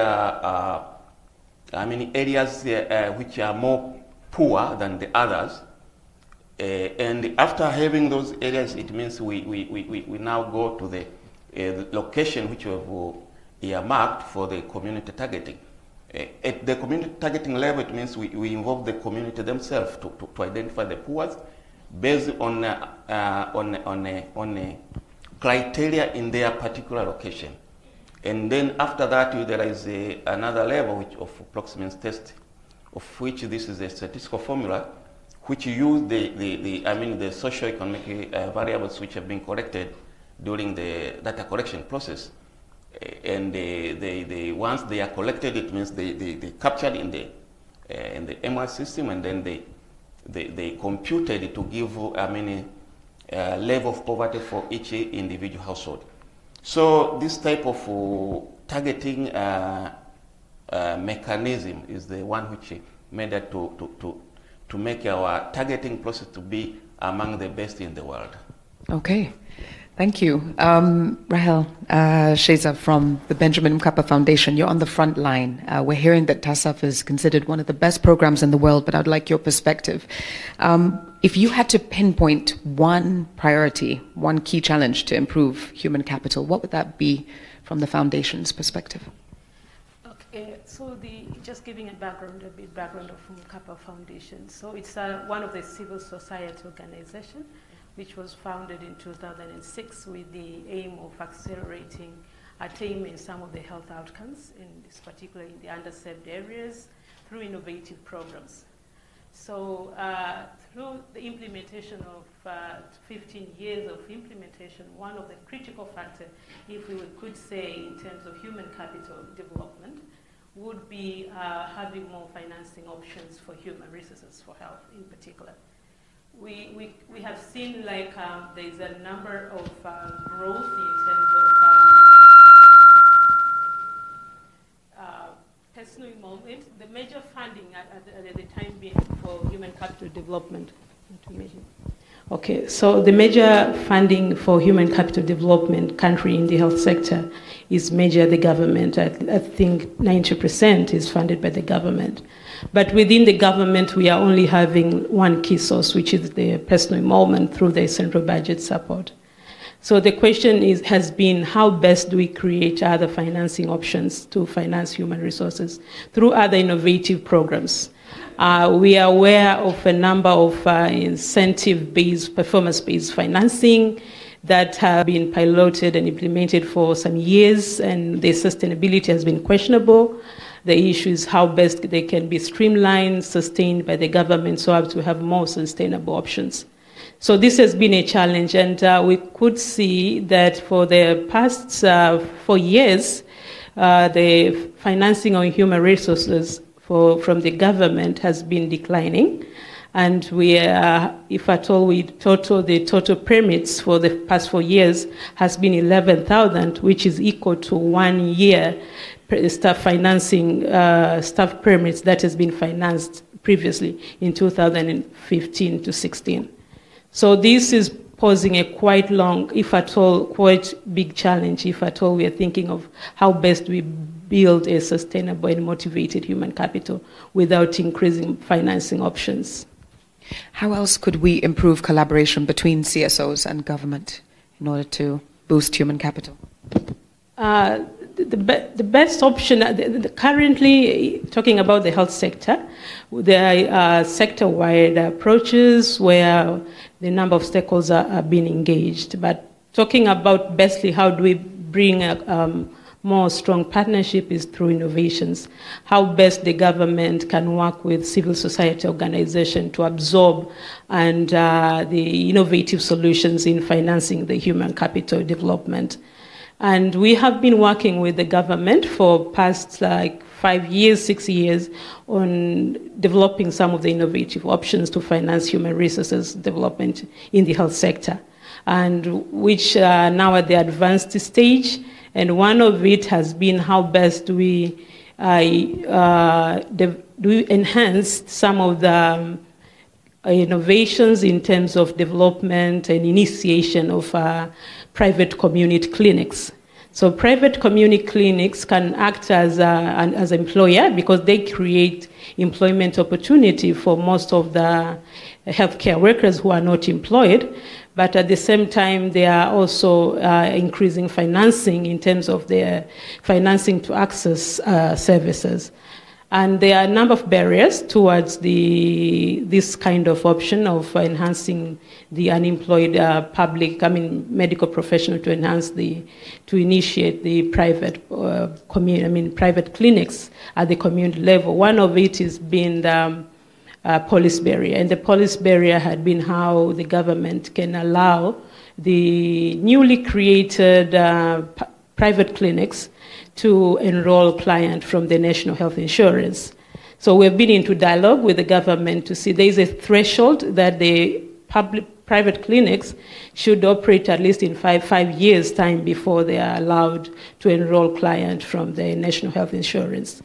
And this is one of the dialogue that has been ongoing. The other thing we are looking on creating innovative programs such as more job rotation, volunteerism, attachments. We are having for the past 5 years, I think 50% of produced health profession has been absorbed in the system. So we are looking at a lot of investment going into training, into production, but then the absorption is been 50% less. So we are looking at how best can we promote return on investment, and how best can we have these unabsorbed health professions to be absorbed, not necessarily by using the personal involvement or central budget support, but other schemes such as the National Health Insurance, volunteerism, attachment, so the government to create enabling environment for these practitioners so that they can be financed or incentivized by using other options to actually being absorbed. Thank you very much, Rahel. I will come back to you in a moment, but I wanted to jump to Quentin because one of the key messages that came out of the report, having read it so far, is this relationship between poverty reduction and population growth. So my question, I don't know if you can answer it, is quite frankly, where do we start in terms of trying to regain balance in Tanzania? Can you hear me? Yes. Yes. If you think about what could make some of the largest differences for improving standards of living, I think we have to recognize that high fertility rates are an issue. They are an issue for several reasons. One of the reasons is at the household level. If you have many mouths to feed in your household, you're not going to be able to invest as much in each child, whether it's for education, for health, and so on. High fertility rates with very little spacing between children also has direct negative impacts on a wide range of things, including the risk of dying by age 5, including the risk of stunting, and so on. In addition, even from the point of view of the state, if you have very high fertility rates, you are going to have a lot of pressure on your budget.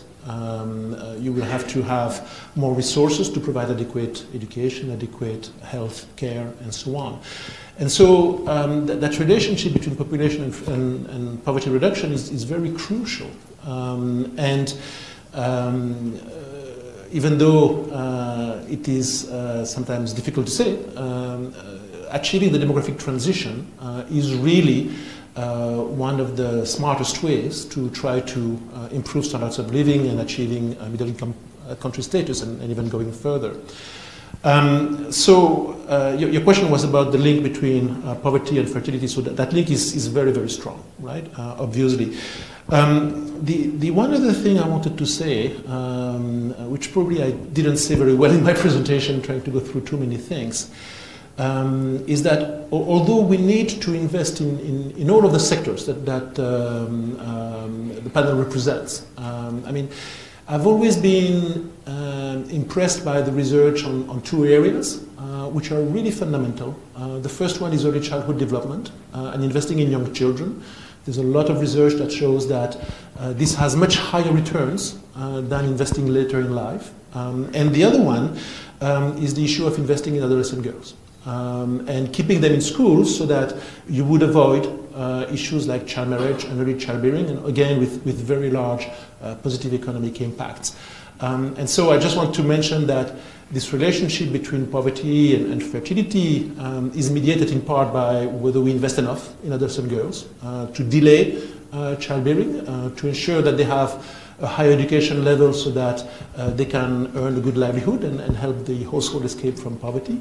And also then again, just to mention it, the absolute importance of investing in children when they are young and when the returns are very high. So I'm not sure I answered your question, but these were some of the things that were coming through my mind. I think you've teed us up nicely, maybe for me to come back to the Honourable Deputy Minister on that topic of child marriage. What is being done to end child marriage in our country, since it is a huge contributing factor to fertility rates and therefore lack of poverty reduction? Yeah, it's very true that fertility rate is very high in Tanzania. Women of reproductive childbearing age, the current rate is around 5.2%. That almost translates to almost 2 million Tanzanians every year.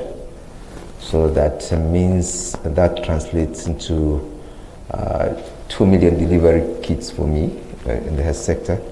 That translates into $2 million of vaccines.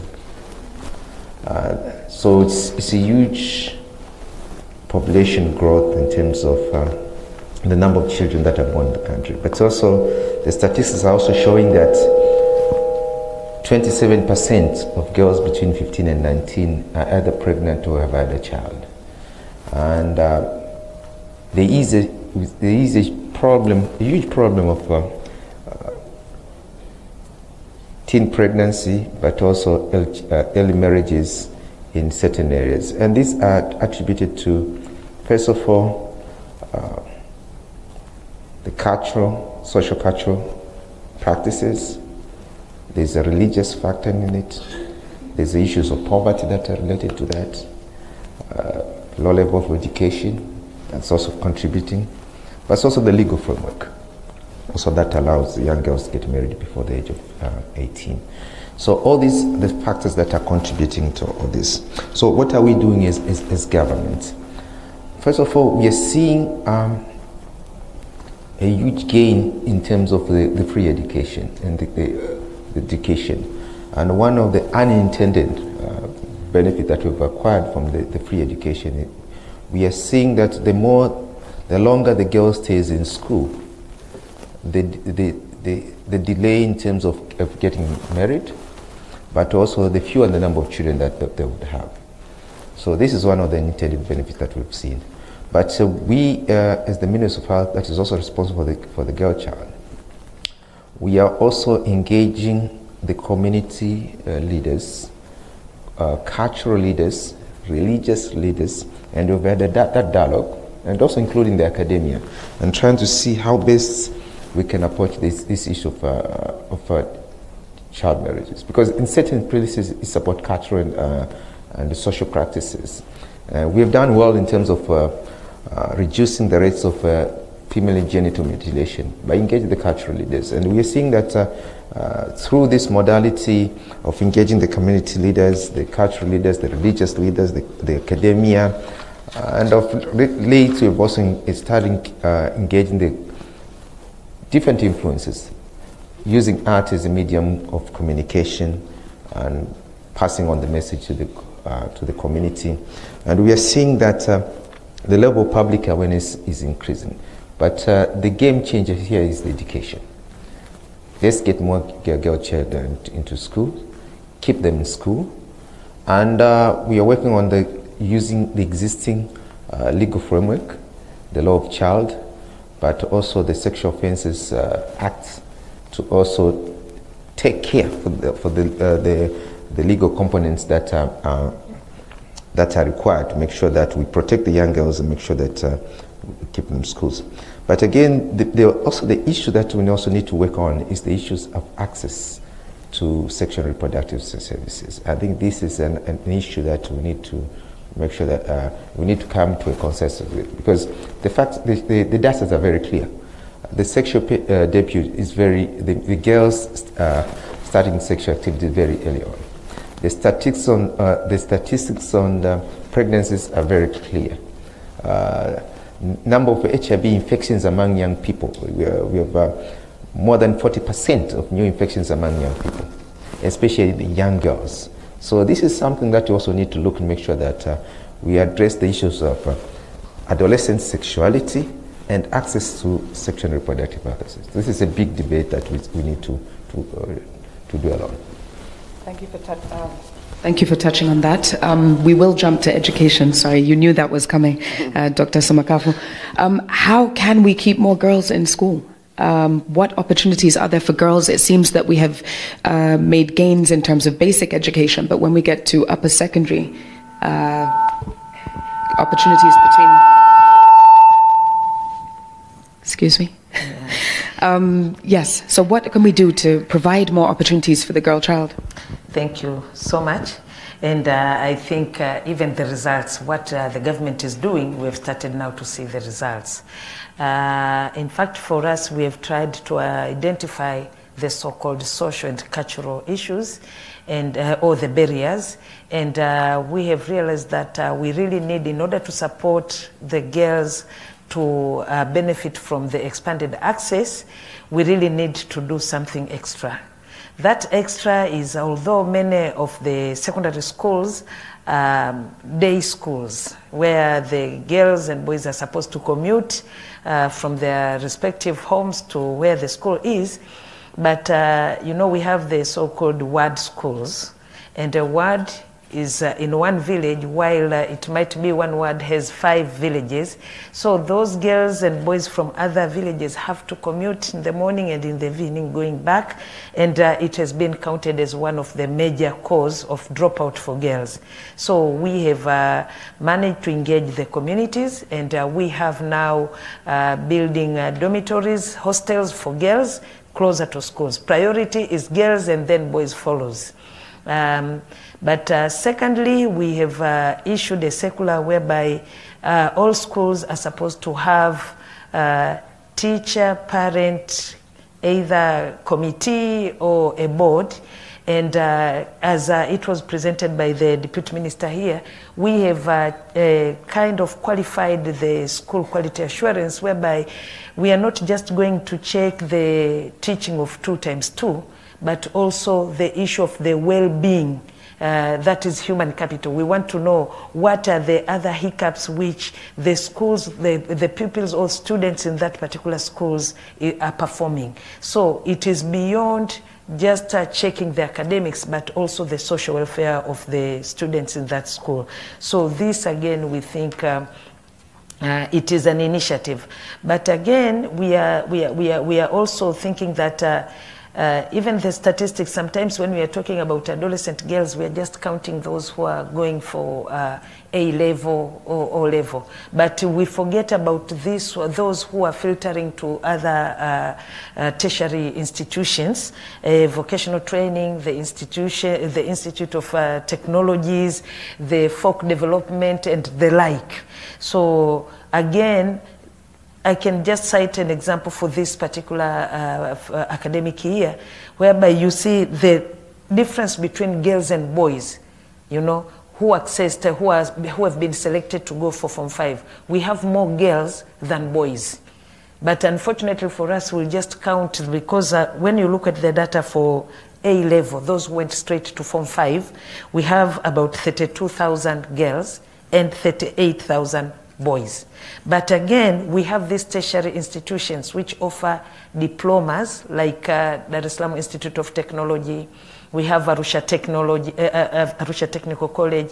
We have the colleges that offer diploma in clinical medicine and nursing. We have 24,000.5 girls and 13,000.7 boys. So when we look at that one, we find more girls have had an opportunity than boys. But we are not satisfied, because when we look at the population, as I said before, we find it is more girls. And when we really want to ensure, you know, these problems which have been cited, stunted growth, infant mortality, and things like that, girls or women are key in ensuring that one. And without education, without basic education, it will be really difficult. So for us, literally, we are trying to see that the girls, both girls and boys, are given priority for this expanded access. But again, we want to see that it is not just education for academic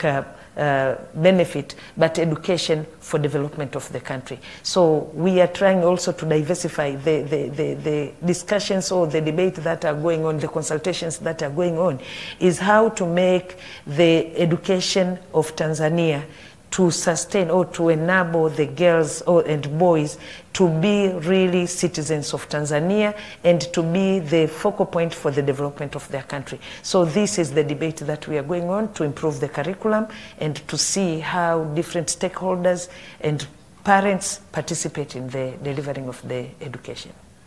Thank you Very much, Dr. Semakafu. I have tons of questions, but I think you may have more out in the on the floor. So I'm wondering if anyone would like to ask a question to one of our panelists. This would be the opportunity, and I believe there'll be a microphone moving around the room. If you could raise your hand if you have a question. Is there anybody who would like to ask a question? Yes, we have one in the middle. Two here, please.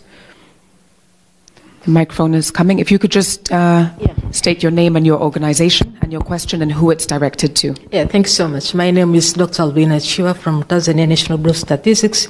My quick question goes to the World Bank. The estimates of 5.2% growth in 2018 vis-a-vis 7.0 at the National Bureau of Statistics, just briefly, that I know is based on the model. Mark model, and model has assumptions, and assumptions so. Well, the 7.0 comes from the field, the data that was collected. Of course, methodology and everything makes it different, but official remains as official. But I would rather like to hear more from your side, because as far as I know, even the China, the growth has gone down based on your estimates. And it's not only peculiar Tanzania that the 7.0 vis-a-vis 5.2 is so quite, the difference so huge. So I would love you to say something on that. Coming to the issue of population growth vis-a-vis the poverty reduction, this is very obvious. If you remember the Asian tiger, those countries, Thailand, Taiwan, and so, back to 1961, so, they had a high fertility rate. For us in Tanzania, we have this average of 4.8 children per female bearing child. But the issue now is, as you can see, Tanzania, we are trying to invest as many as possible so that we can, this demographic dividend. The issue now is to exploit this population of ours so that they can produce more and more. But you can give us the best practice on that. Yeah. Thank you very much. We'll take a second question before we answer. Yes, sir. Can you hear me? Yeah, thank you very much for the opportunity. My name is Augustine. I'm an independent participant. And my question goes to representatives from the Ministry of Education. So how do we bring in interventions to develop to enable children practice what they learn in school, that we develop their self-discipline, which is a huge determinant for future success. So I bring in reality. I come from a small hometown, I come from a hometown which is in a rural Tanzania. And what I observed from my family and also my friends' families is that most of us did not have time to study after school, which very few of us have managed to succeed to higher levels of education and prospects in life. So you have, in rural areas, you have parents who, some of them are not very educated, some of them are not educated at all, and also you have mostly fathers who come home after you are going to sleep. So you do not get that encouragement from parents, guidance from parents to practice after school. So how do we bring these interventions to engage parents, to encourage and engage their children to practice after school? Thank you very much. And just for context, where were you raised? Sengerema. Okay, asante. Okay, so maybe we could start with Quentin. The first question with regards to the difference in the statistics released in this update, and then we'll move on to Dr. Semakafu. Right, so there were two parts in the question. I'll answer the part about fertility, and I'll let Bill answer the part on the growth rates. So on fertility, the benefits from a reduction in fertility rates in Tanzania would be very large in many different ways. When you look at households, the more children you have, the more likely you are to be in poverty. You have direct negative impacts of lack of spacing between births on under 5 mortality, on under 5 stunting. You also have important impacts of high fertility rates on the budget of the state because you have to provide services to many more children. And so the benefits from a reduction in fertility, the economic benefits in Tanzania would be very large. I know it's sometimes a difficult topic in the country, but we can't avoid that discussion, right? Now, how do you get that reduction in fertility? I mean, you need different things. You need interventions on the health side, access to family planning, but actually what has the largest impact is to keep girls in school, which also helps to delay marriage. The simulations that we did show that if you keep girls in school until secondary school completed, you would reduce fertility rates by more than a fourth in Tanzania, which would have a wide range of other benefits. So on that, I think the data is pretty clear. The idea is not necessarily to reduce fertility per se, but to give the option to women and girls to be able to have the desired level of fertility and remain in schooling, essentially. On the growth rate, Bill, why don't you answer that? We could bring a microphone here. Yep.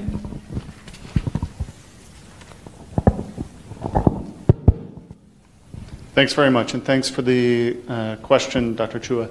On the growth rates and the differences in our perspectives, I would just make two comments. One was with the rebased GDP and that exercise, you know that we had technical review at your invitation. We really appreciate that and your openness on that. Through that review, we had some highlighted issues from our national accounts experts on source data. So we looked at alternative official data. So we wanted to underscore that the number that we have, it is based on higher frequency but official data from TRA, from Bank of Tanzania. So this is one point. Secondly, I think as you mentioned, different models, different assumptions get you different answers. What we would like to do, and I think there's already been arrangements for this, is to have a sit down in detail with NBS, with BOT, with the Ministry of Finance next month for 2 weeks in Arusha, where we're just going to go through all of the details on our perspective, our modeling, assumptions, and then we can get into what those differences are. I think it's unrealistic to expect 100% meeting of minds. This is actually not our goal, and I think actually the perspective of having dialogue on different perspectives is really the core, and I think NBS has been quite open to that. We need to recognize that. But I think in the workshop in August, that'll give us a fora to get into the details on this, both in terms of the estimate for 2018 and also for the outlook going forward. Thank you, William. We come to Dr. Samakafu. Thank you very much for the question. First of all, I want all of us to understand the development and cultural changes that are happening in our families. During those days, we used to have some sort of a social network. The parents were there, the aunties were there, the cousins were there, everybody was there. But right now, it is not only in the villages. Even those of us who are seated here, some of us, we see our children or we are with our families, maybe for 1 hour or half hour before we retire to bed. That, it is the changes that are happening, that has happened in our families. So even the issue of, students or children coming back from school to get assistance from their parents, it is not only the problem of the children in the rural areas, it is even in the urban setting. So when we are talking that we have tried to scan some of the barriers towards our children accessing extended access to education, we have decided to qualify that when we go to schools, we want parent involvement. So school, through the what we call parent committees or school committees and school boards, we are forcing, or we are obliging the parents in that particular, the parents of the student in that particular school to participate, at least to participate in the learning of their children. And we think this is the only way which we can do, but we cannot go into individual families and start dictating the timetables. I think that, but at least if we now make it obligatory for parents to participate in the learning of their children in schools, I'm sure slowly it will develop the interest of parents checking on their on the work and the performance of their children. I know that all the parents, despite the fact that they are not with their children, but all of them, most of them, dream that their children get school, proper education so that they can become a different citizen in this country. Thank you very much. We come to the floor. Aidan, can we have a microphone up front? Yes, here at the front. Please introduce yourself. Thank you, Miranda. Hello, I'm Aidan Yakuze from Twaweza. And I wanted to ask a bit of a philosophical question to both Dr. Faustin and Dr. Mkumbo, my good friend. But here's the preamble. I was really floored, hit in the solar plexus by the numbers that Quentin gave us. And two numbers really struck me. But the headline for me was, all of the massive investments that have been made, not just by this administration, but by previous administrations to improve people's lives, have still left us, and this is the first number, achieving 40% of potential lifetime income earnings because of the human capital index. So the return on that investment seems to be very low. Secondly, the second number, total wealth per capita shrank in Tanzania by 16% over 20 years of good, commendable, World Bank praised economic growth. And inequality is rising. So this is my sort of philosophical question to both of you. How worried are you that this actually endangers our social contract as a country? That you put all those investment returns are low and people's the quality of life seems to be stagnating. We still have 13.3 million poor people today as we were 10 years ago. How worried are you that people's trust in our institutions and hope in the future are at risk? And how can they be more involved, they mean the people, be more involved in accelerating the transformation that is required to improve their lives? Thank you, Aidan, for cracking open Pandora's box there. So can we come to Professor Mkumbo, please?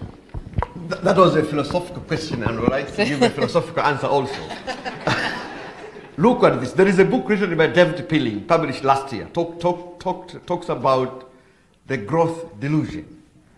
The message in that book, which is not coming out from this particular update, is the fact that what actually the current unit of measurement for our economy does not tell everything. It is, in many ways, it is delusional, especially in developing countries where not all the economic scales can be legally quantified. It does not capture the well-being.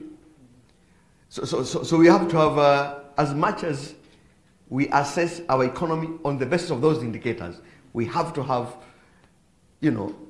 that particular exception that it is not capturing all that we do, is not capturing all that we are gaining or losing in that regard. So that was my first philosophical answer to your question, which actually summarizes the answers to your questions.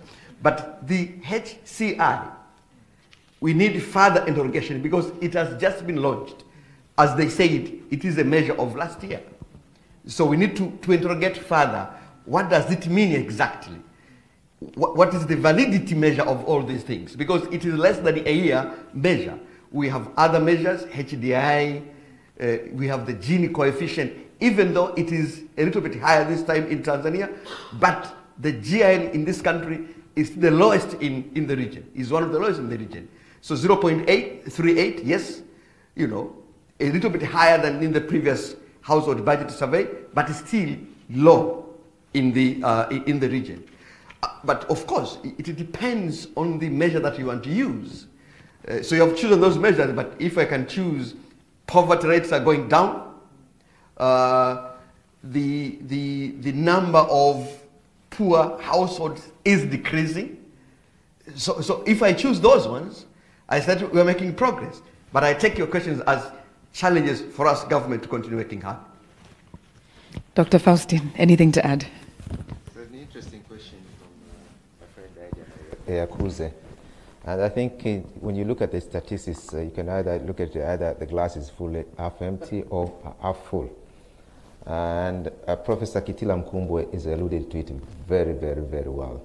But in terms of the social contract, and I'm being also a politician in the room, together with my colleague Tata Olenasha, I think it depends on how you want to interpret these statistics. We have made some huge progress in the country, and I can allude to what we've done. And the number of childhood deaths are decreasing. Life expectancy is increasing, so currently it's around 64%. We are having a reduction in numbers of major diseases. We are seeing a rise of new diseases, of old age, non-communicable diseases, and the such.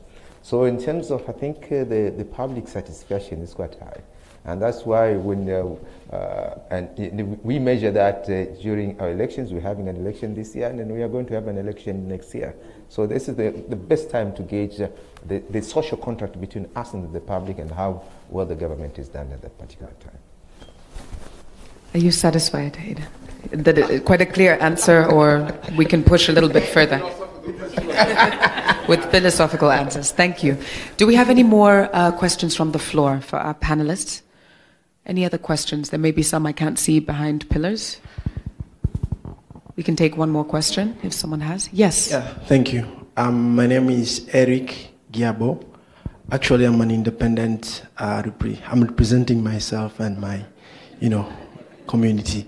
So my question, I think mine is more of a concern rather than a question. I do appreciate the good job that the government is doing. We have just had a good statistic from our deputy minister concerning the investment on education, basically the free policy, the free fee policy. But my concern is, what are we really doing to catch up with the speed of the world? Because it's not about the number, it's about what is the product of our education. What are we giving to the society? Because there's an issue of unemployment, and to me, I think Africa, like other places of the world, we need to invest more on self-employment and entrepreneurship.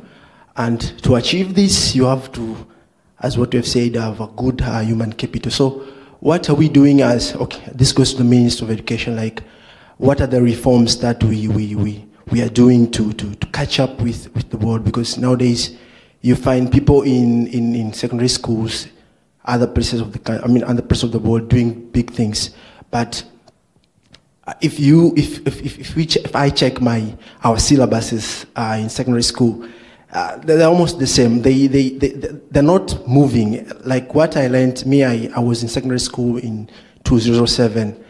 It's almost the same with what now students are learning. So you wonder, like, things are going on, but when it comes to academics, our schools, our syllabuses are still the same. I think it's high time that we revisit our syllabuses, we revisit our curriculums and try to catch up with the world. So that's my contribution. Thank you. Thank you. I think the Deputy Minister would like to respond to that. If we could bring a mic forward. Thank you very much. I think that is a very important observation, from the participant. So the issue is, are we only putting efforts to increase access to education, or are we also doing a little bit on quality education, especially, the kind of education that is, most aligned, to the challenges and actually the situation as it pertains to other countries, what other countries are doing in the world. I think my reply to that will be that despite the fact that we have invested heavily, this last couple of years in, increasing access, because to be honest, you cannot talk of quality if you don't have access. I mean, we're talking about a situation where there were many, many kids that were not going to school. So you have to begin somewhere. You begin with access. But now that we have managed, to do very well in that front, I think it's also high time we do, take measures to increase quality.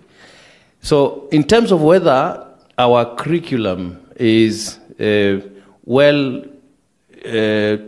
stationed to meet the challenges that we face, I think the truth is we have taken a very deliberate measure to overhaul our curriculum, not just from primary, secondary, but also to higher education.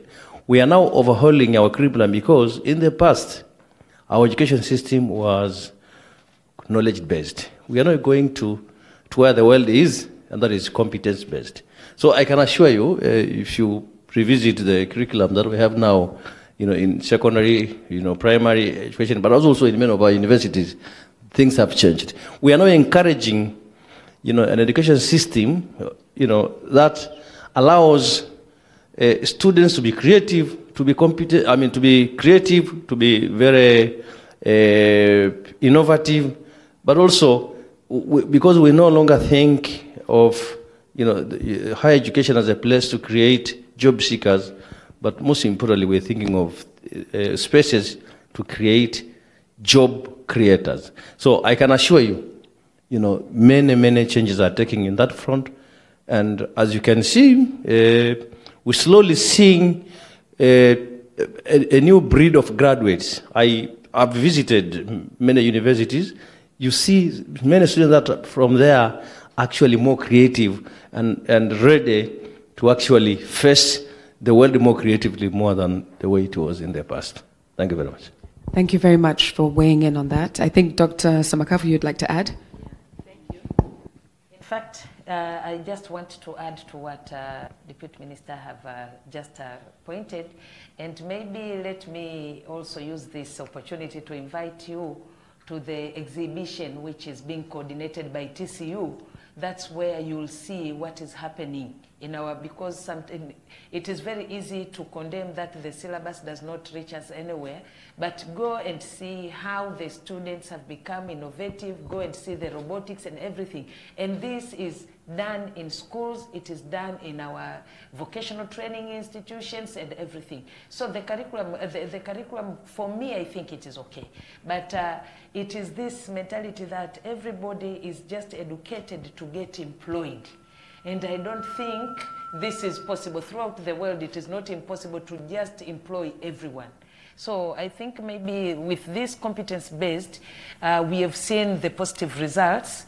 You go to SUA right now, that is Sokoine University of Agriculture, you'll find that students, by the time they graduate, they form themselves into groups. They start this, what we call commercial agriculture. They go, they support the communities and things like that.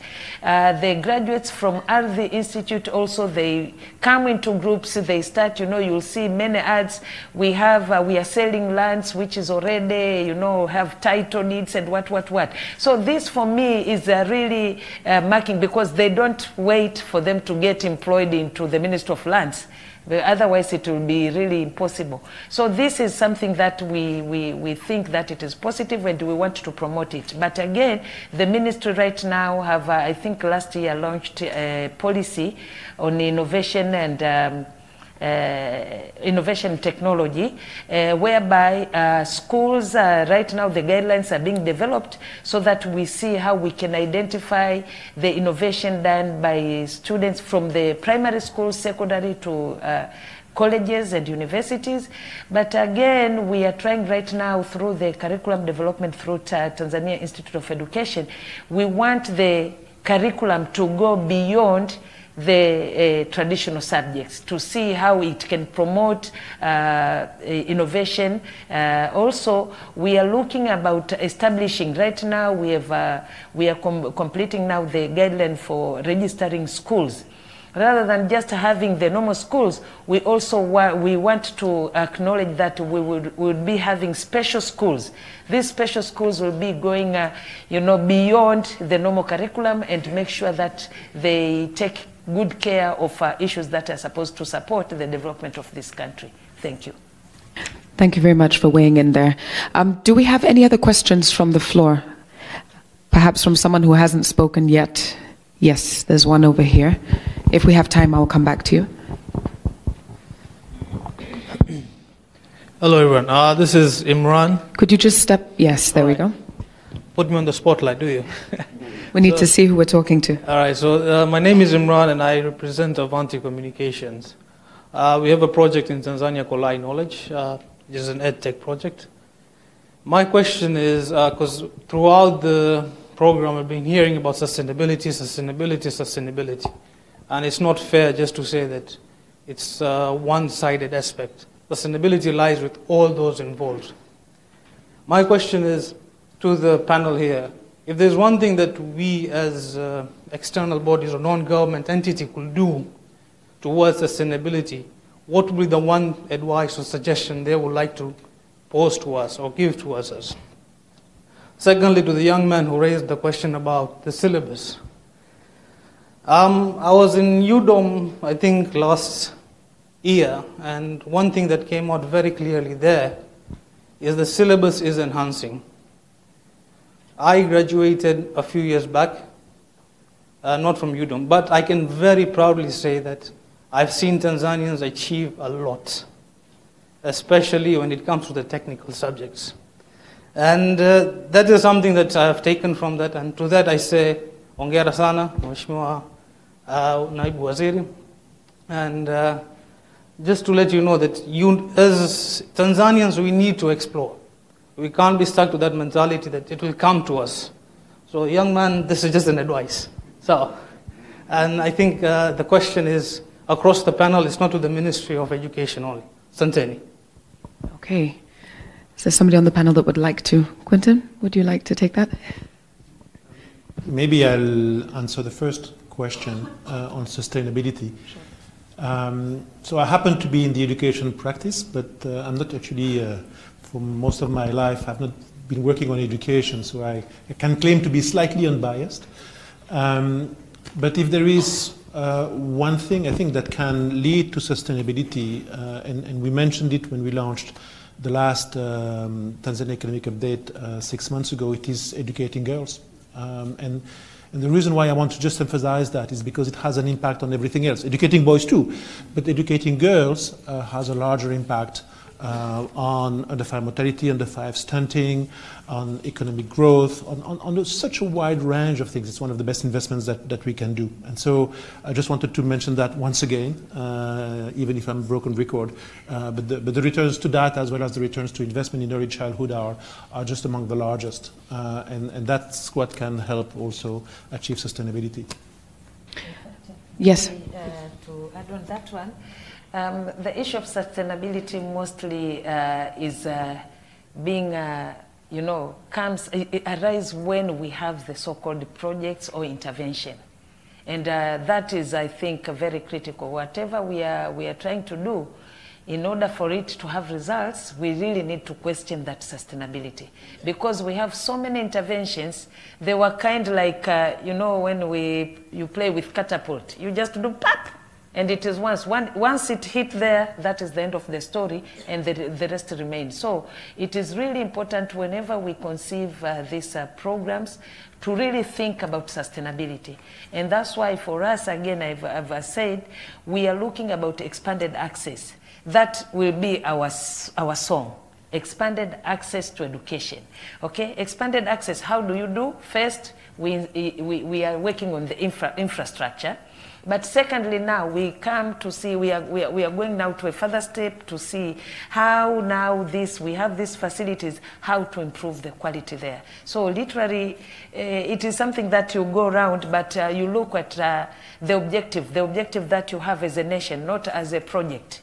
Because as a project, you can have something short-lived and question the sustainability. But if you put that in a national context, in a development, you fit it within the development goal, it becomes a bit easier.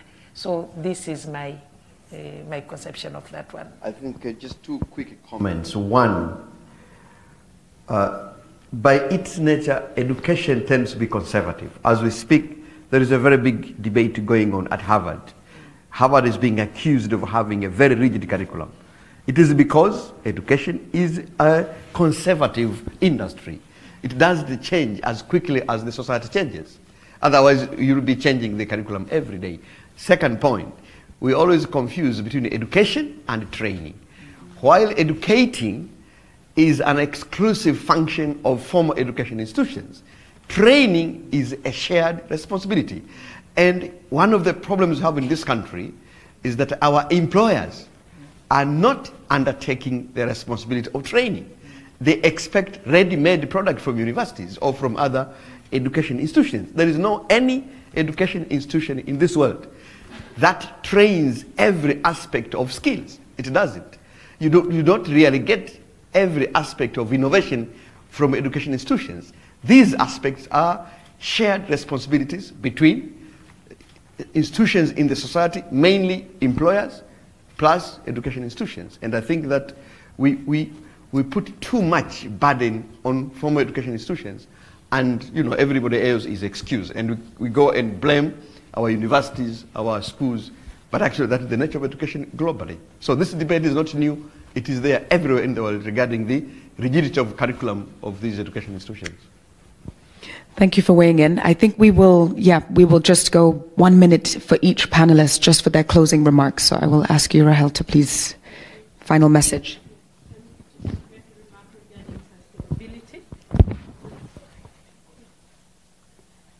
For civic organization especially, one of the key alignment issues is making sure sustainability issues, how best we align with government priorities, structures and systems, and so as to make sure that what we are actually contributing and complementing is aligned within the existing system priorities. And so that has been a call for most of the civil society organization to enhance that whatever we do, we align from the design to implementation. And the other thing is about building on systems. There have been a lot of investment on building on physical vis-a-vis building on systems. So system strengthening has been one aspect of enhancing more sustainable impact in the long run. And for the closing remark, just taking one in a nutshell regarding how we can best work with the government to ensure that we are balancing the investment between the infrastructure development and human capital development. I think this is also a concern in terms of the government and most of partners, in particular in health. We have seen a significant investment going to infrastructure development, and we want to see also this infrastructure to be change agent. They need human capital development so as to improve more access and quality of service. So the balanced investment between infrastructure development and human capital development should be well thoughtful, and between both government and other partners in health. Rahel, thank you very much. We'll move to Selemani.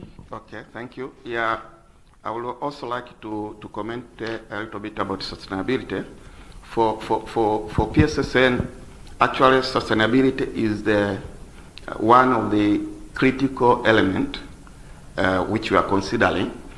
And for our case, we think that through our program, sustainability can be reached only if we educate children. Because the program aims to reduce poverty. So within the household, if you invest on children, on children through health and education, it means you make that household in future to be sustainable in the context of poverty. The last remark which I could say is actually for a nation, in order to have a future, a good future for a nation, you have to invest on human capital, or specifically of children, on health and education. And normally, those nations which they succeeded up to now, if you read the literature, those are the ones which they invested heavily on human capital. So it means this session was very important, and as a last comment, that we have to, as a nation, we have to think investing heavily on human capital. Thank you. Thank you very much, Mr. Masala. Honorable Dr. Faustin. I also touched on the issue of sustainability. I just touched on the two areas that I think she picked on my notes. First of all, we need to align whatever we do with the national priorities. We've been having a case of cutting, leading the donkey. So we need to have the donkey pulling the cat, sort of way. But secondly, we need also to make sure that we strengthen the existing systems, rather than having vertical programs in which at the end of the day, when the time of the money runs out, we go back to square zero. But we also need to build it on effective, efficient, and cost-effective interventions, which are integrated into the existing systems. I think if we do that, we would have sorted out the issues of sustainability, but also local commitment in terms of financing and so on. So different components that needs to be looked at. But I mentioned something that I need to mention, because about the human resource development in the health sector is usually a question that we're currently having in the health sector. But in the health sector, I think we also need to start now looking at it a different way. We've put in so many infrastructure, and at first sometimes we look at it now with the population growth that we're currently having, and yes, we need to have access to health services. But also now to start thinking of the different model of health services in Tanzania, especially with the changing pattern of the disease that we're currently seeing, moving towards non-communicable, from communicable disease to non-communicable disease. We need more investment in health promotion, health prevention. So I think now, as we're moving forward, we need to make sure that we prevent more people getting sick. So that if we put more investment in health promotion and health prevention, I think we are going to save a huge chunk later on. Because once people start getting into getting sick with non-communicable disease, these people are hooked into the health services for the rest of their life. And the cost of and management of these diseases are usually very expensive. But we have seen the needs of increasing the human resource for health. But you're also trying different models, including the use of innovation of technology in assisting to bridge the gaps and the shortage of the human resource for health. Thank you for those closing remarks. Professor Mkumbo. Thank you very much. Just three closing remarks. One, very pleased to have learned about this new measure of human capital investment. I was reading an article in the Economist a couple of days ago in which they are saying that in the next 50 years, the two determinants of welfare and well-being of societies, especially in the countries with the largest growth of population, will be education and water. And in that model, you have three factors: survival, schooling, and the aspect of stunting. I think that the question of water should be part of the equation in terms of determining the direction of our well-being, where we're going. The second comment is to thank the World Bank for working with us in the water sector development. We have over 1 trillion shillings in terms of commitment and ongoing projects, and I hope that we'll continue working together to take this sector further. And lastly, just to invite, especially that this is a meeting bringing together some economists here, to invite colleagues and friends who are in this room and others who are not here, to say that there are a lot of investment opportunity in the water sector in Tanzania. Unlike education and health, this is one area that has not attracted a good size of private sector investment, and I'd like to encourage and invite you to come and work with us in terms of furthering this sector. And especially for rural areas, in our new legislation, we have a provision where the community-based water project they are open to be managed by, civil society organizations and other private entities. And we are inviting our young graduates from technical colleges, from tertiary institutions to team up and, form institutions and associations to manage rural-based projects. That opportunity is there in our new act, and I think that apart from improving the service, it is also providing very good opportunity for employment for our young people. Thank you very much for having me in this panel. Thank you. So an open invitation there. Dr. Samakafu, please. Yeah, I take this opportunity first to thank the World Bank for inviting us to this lounge, because it is very important for us to be here and to listen and to contribute. But again, secondly, on behalf of my ministry, also World Bank have been a very good partner to us, and I'm sure we are going to continue with that consultative relationship and support. And lastly, I want also to invite all colleagues who are here into two issues. Number one, as I said, right now we are kind of conducting stakeholders consultations of educational matters in Tanzania. So please feel free either to write to us in person or come to us. We are free, we are accommodative, and we really want to make sure that the education system works. But secondly, since Tanzania Commission for Universities is holding its exhibition in Mnazi Mmoja ground, I think it is an opportunity for me to use this platform also to invite you to go there once again, because it will offer you an opportunity. Maybe you have many questions concerning the education system in Tanzania. There you'll meet the real people who are executing the programs, and then be able to be in a position to understand what is going on and get clarification on issues that are still troubling you. Otherwise, thank you, the moderator, for being, for conducting this roundtable here, and thank you for the participants for listening to us and everything. Thank you. Thank you very much. Quentin. Three key messages.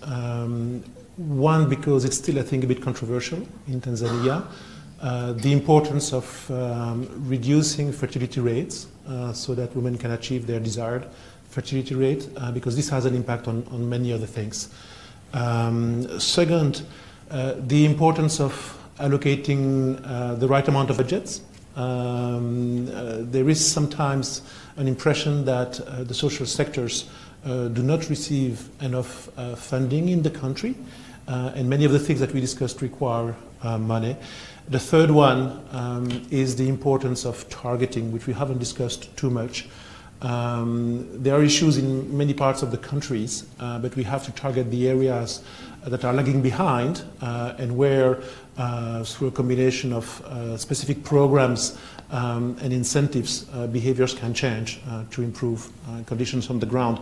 The last thing I wanted to mention is that when you get the report outside, you will see that this is just a first step, a kind of a stock taking for the human capital aspect of where Tanzania is, and we are very happy that the government is participating in the human capital project, and there will be quite a bit more detailed work in the next year or two on specific aspects, so that much more precise suggestions can be made, and thank you again. Thank you very much to all our distinguished panelists. We appreciate you being here, being open and willing to engage on this topic. A round of applause, please, for the panelists. And if I could ask you to just remain seated, I think, as we invite Bella Bird up to do official closing remarks at the podium. Is that okay with the panelists if we stay here just to save time? Okay. Bella Bird, you're very welcome.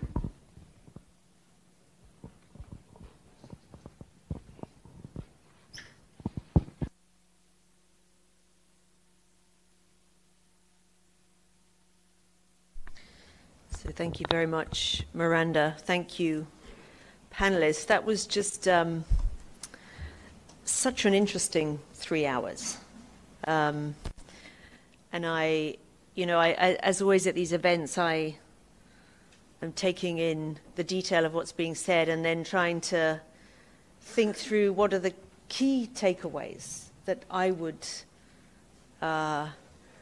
want to sort of pull together from my perspective to share with you as we close. And let me say the following. Firstly, I think the big headline of this report really is that Tanzania has a couple of components. Firstly, that Tanzania is approaching lower middle income country status faster than expected. That's big. This year, the World Bank report this year, this month, it was $1,020 per capita, and the threshold is $1,025. So that's close. But it's also important to remember that the reasons why Tanzania is making that progress. Firstly, they've sustained growth rates of around 6% over 10 years. So sustained growth is key. But also the thing that triggered a faster increase was the fact that the estimates from the UN on population numbers were revised downwards. So that once they realized there were fewer people in Tanzania, of course, the per capita income went up because the overall wealth was being shared by a smaller number of people. So it's important to keep that in mind. Tanzania is making progress, and progress faster than we thought on achieving lower middle income country status, but it's vulnerable too.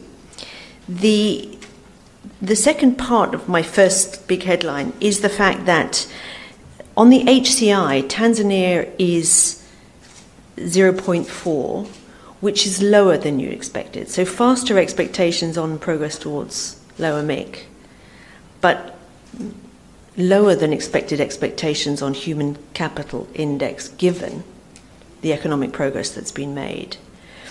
And I think that my own view, and I think what all the evidence is showing us from the World Bank's perspective, is that closing this gap between where Tanzania is moving economically and where the human capital index is the single biggest challenge for the future of this country. And I think that's what this report says very, very clearly. And I think what we see so clearly from all this data, and I want to thank my team for putting it out so nicely, is this fundamental recognition that human capital is the real wealth of nations. And I really want to congratulate Tanzanian stakeholders for being here and engaging and understanding the importance of this debate. So I just wanted to pick up then a few issues that have also come out of the discussion of the report, of the presentations, and just to highlight them in closing. Firstly, on demographic transition and fertility, has come out resoundingly in this discussion, and it's no surprise. I've been in a number of discussions, both a couple in Tanzania, but also on the international stage at the World Bank in Washington, etc. And the issue of fertility comes out again and again every time you talk about the human capital index, because there's almost a one-on-one correlation between the countries that have the lowest human capital index, and they also have the highest fertility rates. So this always comes out as a factor, is when countries say, how can I move forward on the human capital index? The first thing to look at is what's happening on fertility rates and demographic transition. And it's a critical issue, as so many people have raised here today. The second biggest issue that comes out is, for me and in the report, from global evidence, I think as Quentin has said so nicely, is this issue of addressing chronic malnutrition and what happens to children before they reach the age of 2, actually, but then the age of 5. And there's one book, my favorite book of the last couple of years, that I'd recommend to anyone, is The First 1,000 Days, which actually brings together the evidence that exists of the importance of investing in the first 1,000 days of any individual's life, from the time of conception, has a critical impact on their on their health, their well-being, their contribution to their economy and society. And I think on that I wanted to highlight two particular issues. One is, I think, raised so nicely by our representative from the Ministry of Water on sanitation. The critical importance not just of access to water, which has actually gone up quite well in Tanzania, but also the importance of sanitation. And we haven't talked about the indicators in sanitation, but they need work. And its investments in sanitation are one of the most important ways to improve, to attack that issue of chronic undernutrition and stunting for young children. And it doesn't cost very much. So it's really important. And I'm very pleased to say that we have a big new program in water and sanitation which should be becoming effective, I think, in the next couple of days, which has a big focus on sanitation. So we look forward to that partnership. Secondly, on the same issue of chronic malnutrition, TASAF, which has been discussed today, has a really important impact on by reaching 1 million of the poorest households in Tanzania. It has a critically important impact on not only meeting needs today, but also investments in the future generation. And I think this has been verified in independent evaluations, as we heard from the panel, and is a real jewel in the crown of government programs in Tanzania. I think we've heard about health and the importance of improving the quality of services. I think it was excellent to hear from the Deputy Minister how the shift is happening towards promotion, health promotion, and prevention, as well as improving the quality of the cure on the curative side. And on education, there's no question, and we've heard it resoundingly today, that both the accessibility and the quality of education is really essential in building human capital. But there is the question again that's been raised, with the resources that are available, is it possible for all Tanzanian children to get educated to the right standard that they need to reach their potential? And it comes back to the issue of accessibility, of quality, of population numbers, and of fiscal resources. There's also no question that investment in girls has, and we have evidence again and again here in Tanzania too, that investing in girls is an absolutely brilliant investment for any government to make, and any family to make indeed.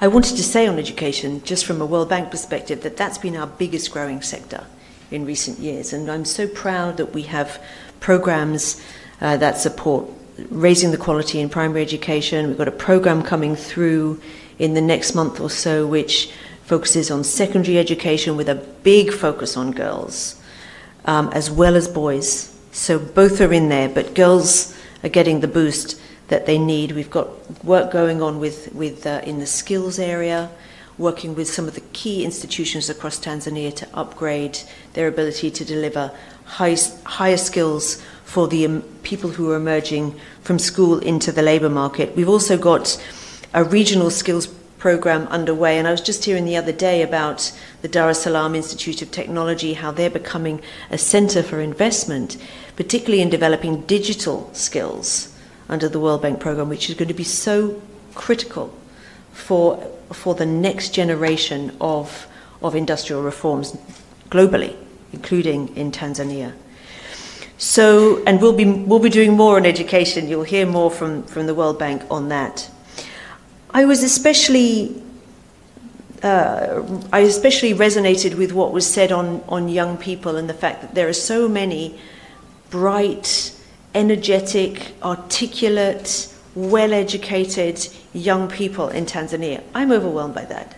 Every time, it's been one of my favorite things to do as country director in Tanzania, is actually engage with young people, hear their ideas, discuss their aspirations, think about what we can do as the World Bank in Tanzania from the perspective of young people. But it takes me back to the economy. There's 800,000 at least, probably a higher number now, Bill, of young women and men coming into the labour market every year in Tanzania. And we know that over 90% of jobs in Tanzania come from where? Public sector or private sector? Private sector. Whether it's micro industries, whether it's small-scale industries, whether it's medium-sized, whether it's large industries, and there are very few large ones in Tanzania. That's a sector that we know needs to grow. But it's the enabling environment for the private sector is not just about big business. It's about the jobs and opportunities, the young entrepreneurs who are coming out of the education institutions with skills, with energy, with drive. They're looking for finance. They're looking for market opportunities. That's your future private sector. And that's why, if there's one message that I'll leave with you today, apart from the critical importance of human capital, is that Tanzania's private sector is the future. And anything that can be done to enable, to remove constraints and enable its growth is your country's future. It's the future of your young people. It's the future of your revenue that will finance the services that we've all been talking about today. So let me just end there by saying a huge thanks to all of you again. It's been a pleasure, as it always is. I want to thank the panel again, if we can give them a round of applause. To thank Miranda, who's a genius. She's amazing, a wonderful young Tanzanian woman. Let's give her a special round of applause. I want to thank my team, who, as always, have done their work to an excellent standard. Bill, Quentin, Emmanuel, the health team. Let's give them a round of applause too. And then thanks to all of you. And Asanteni Sana. I hope you will join us for a bite of lunch and some conversations. Thanks again.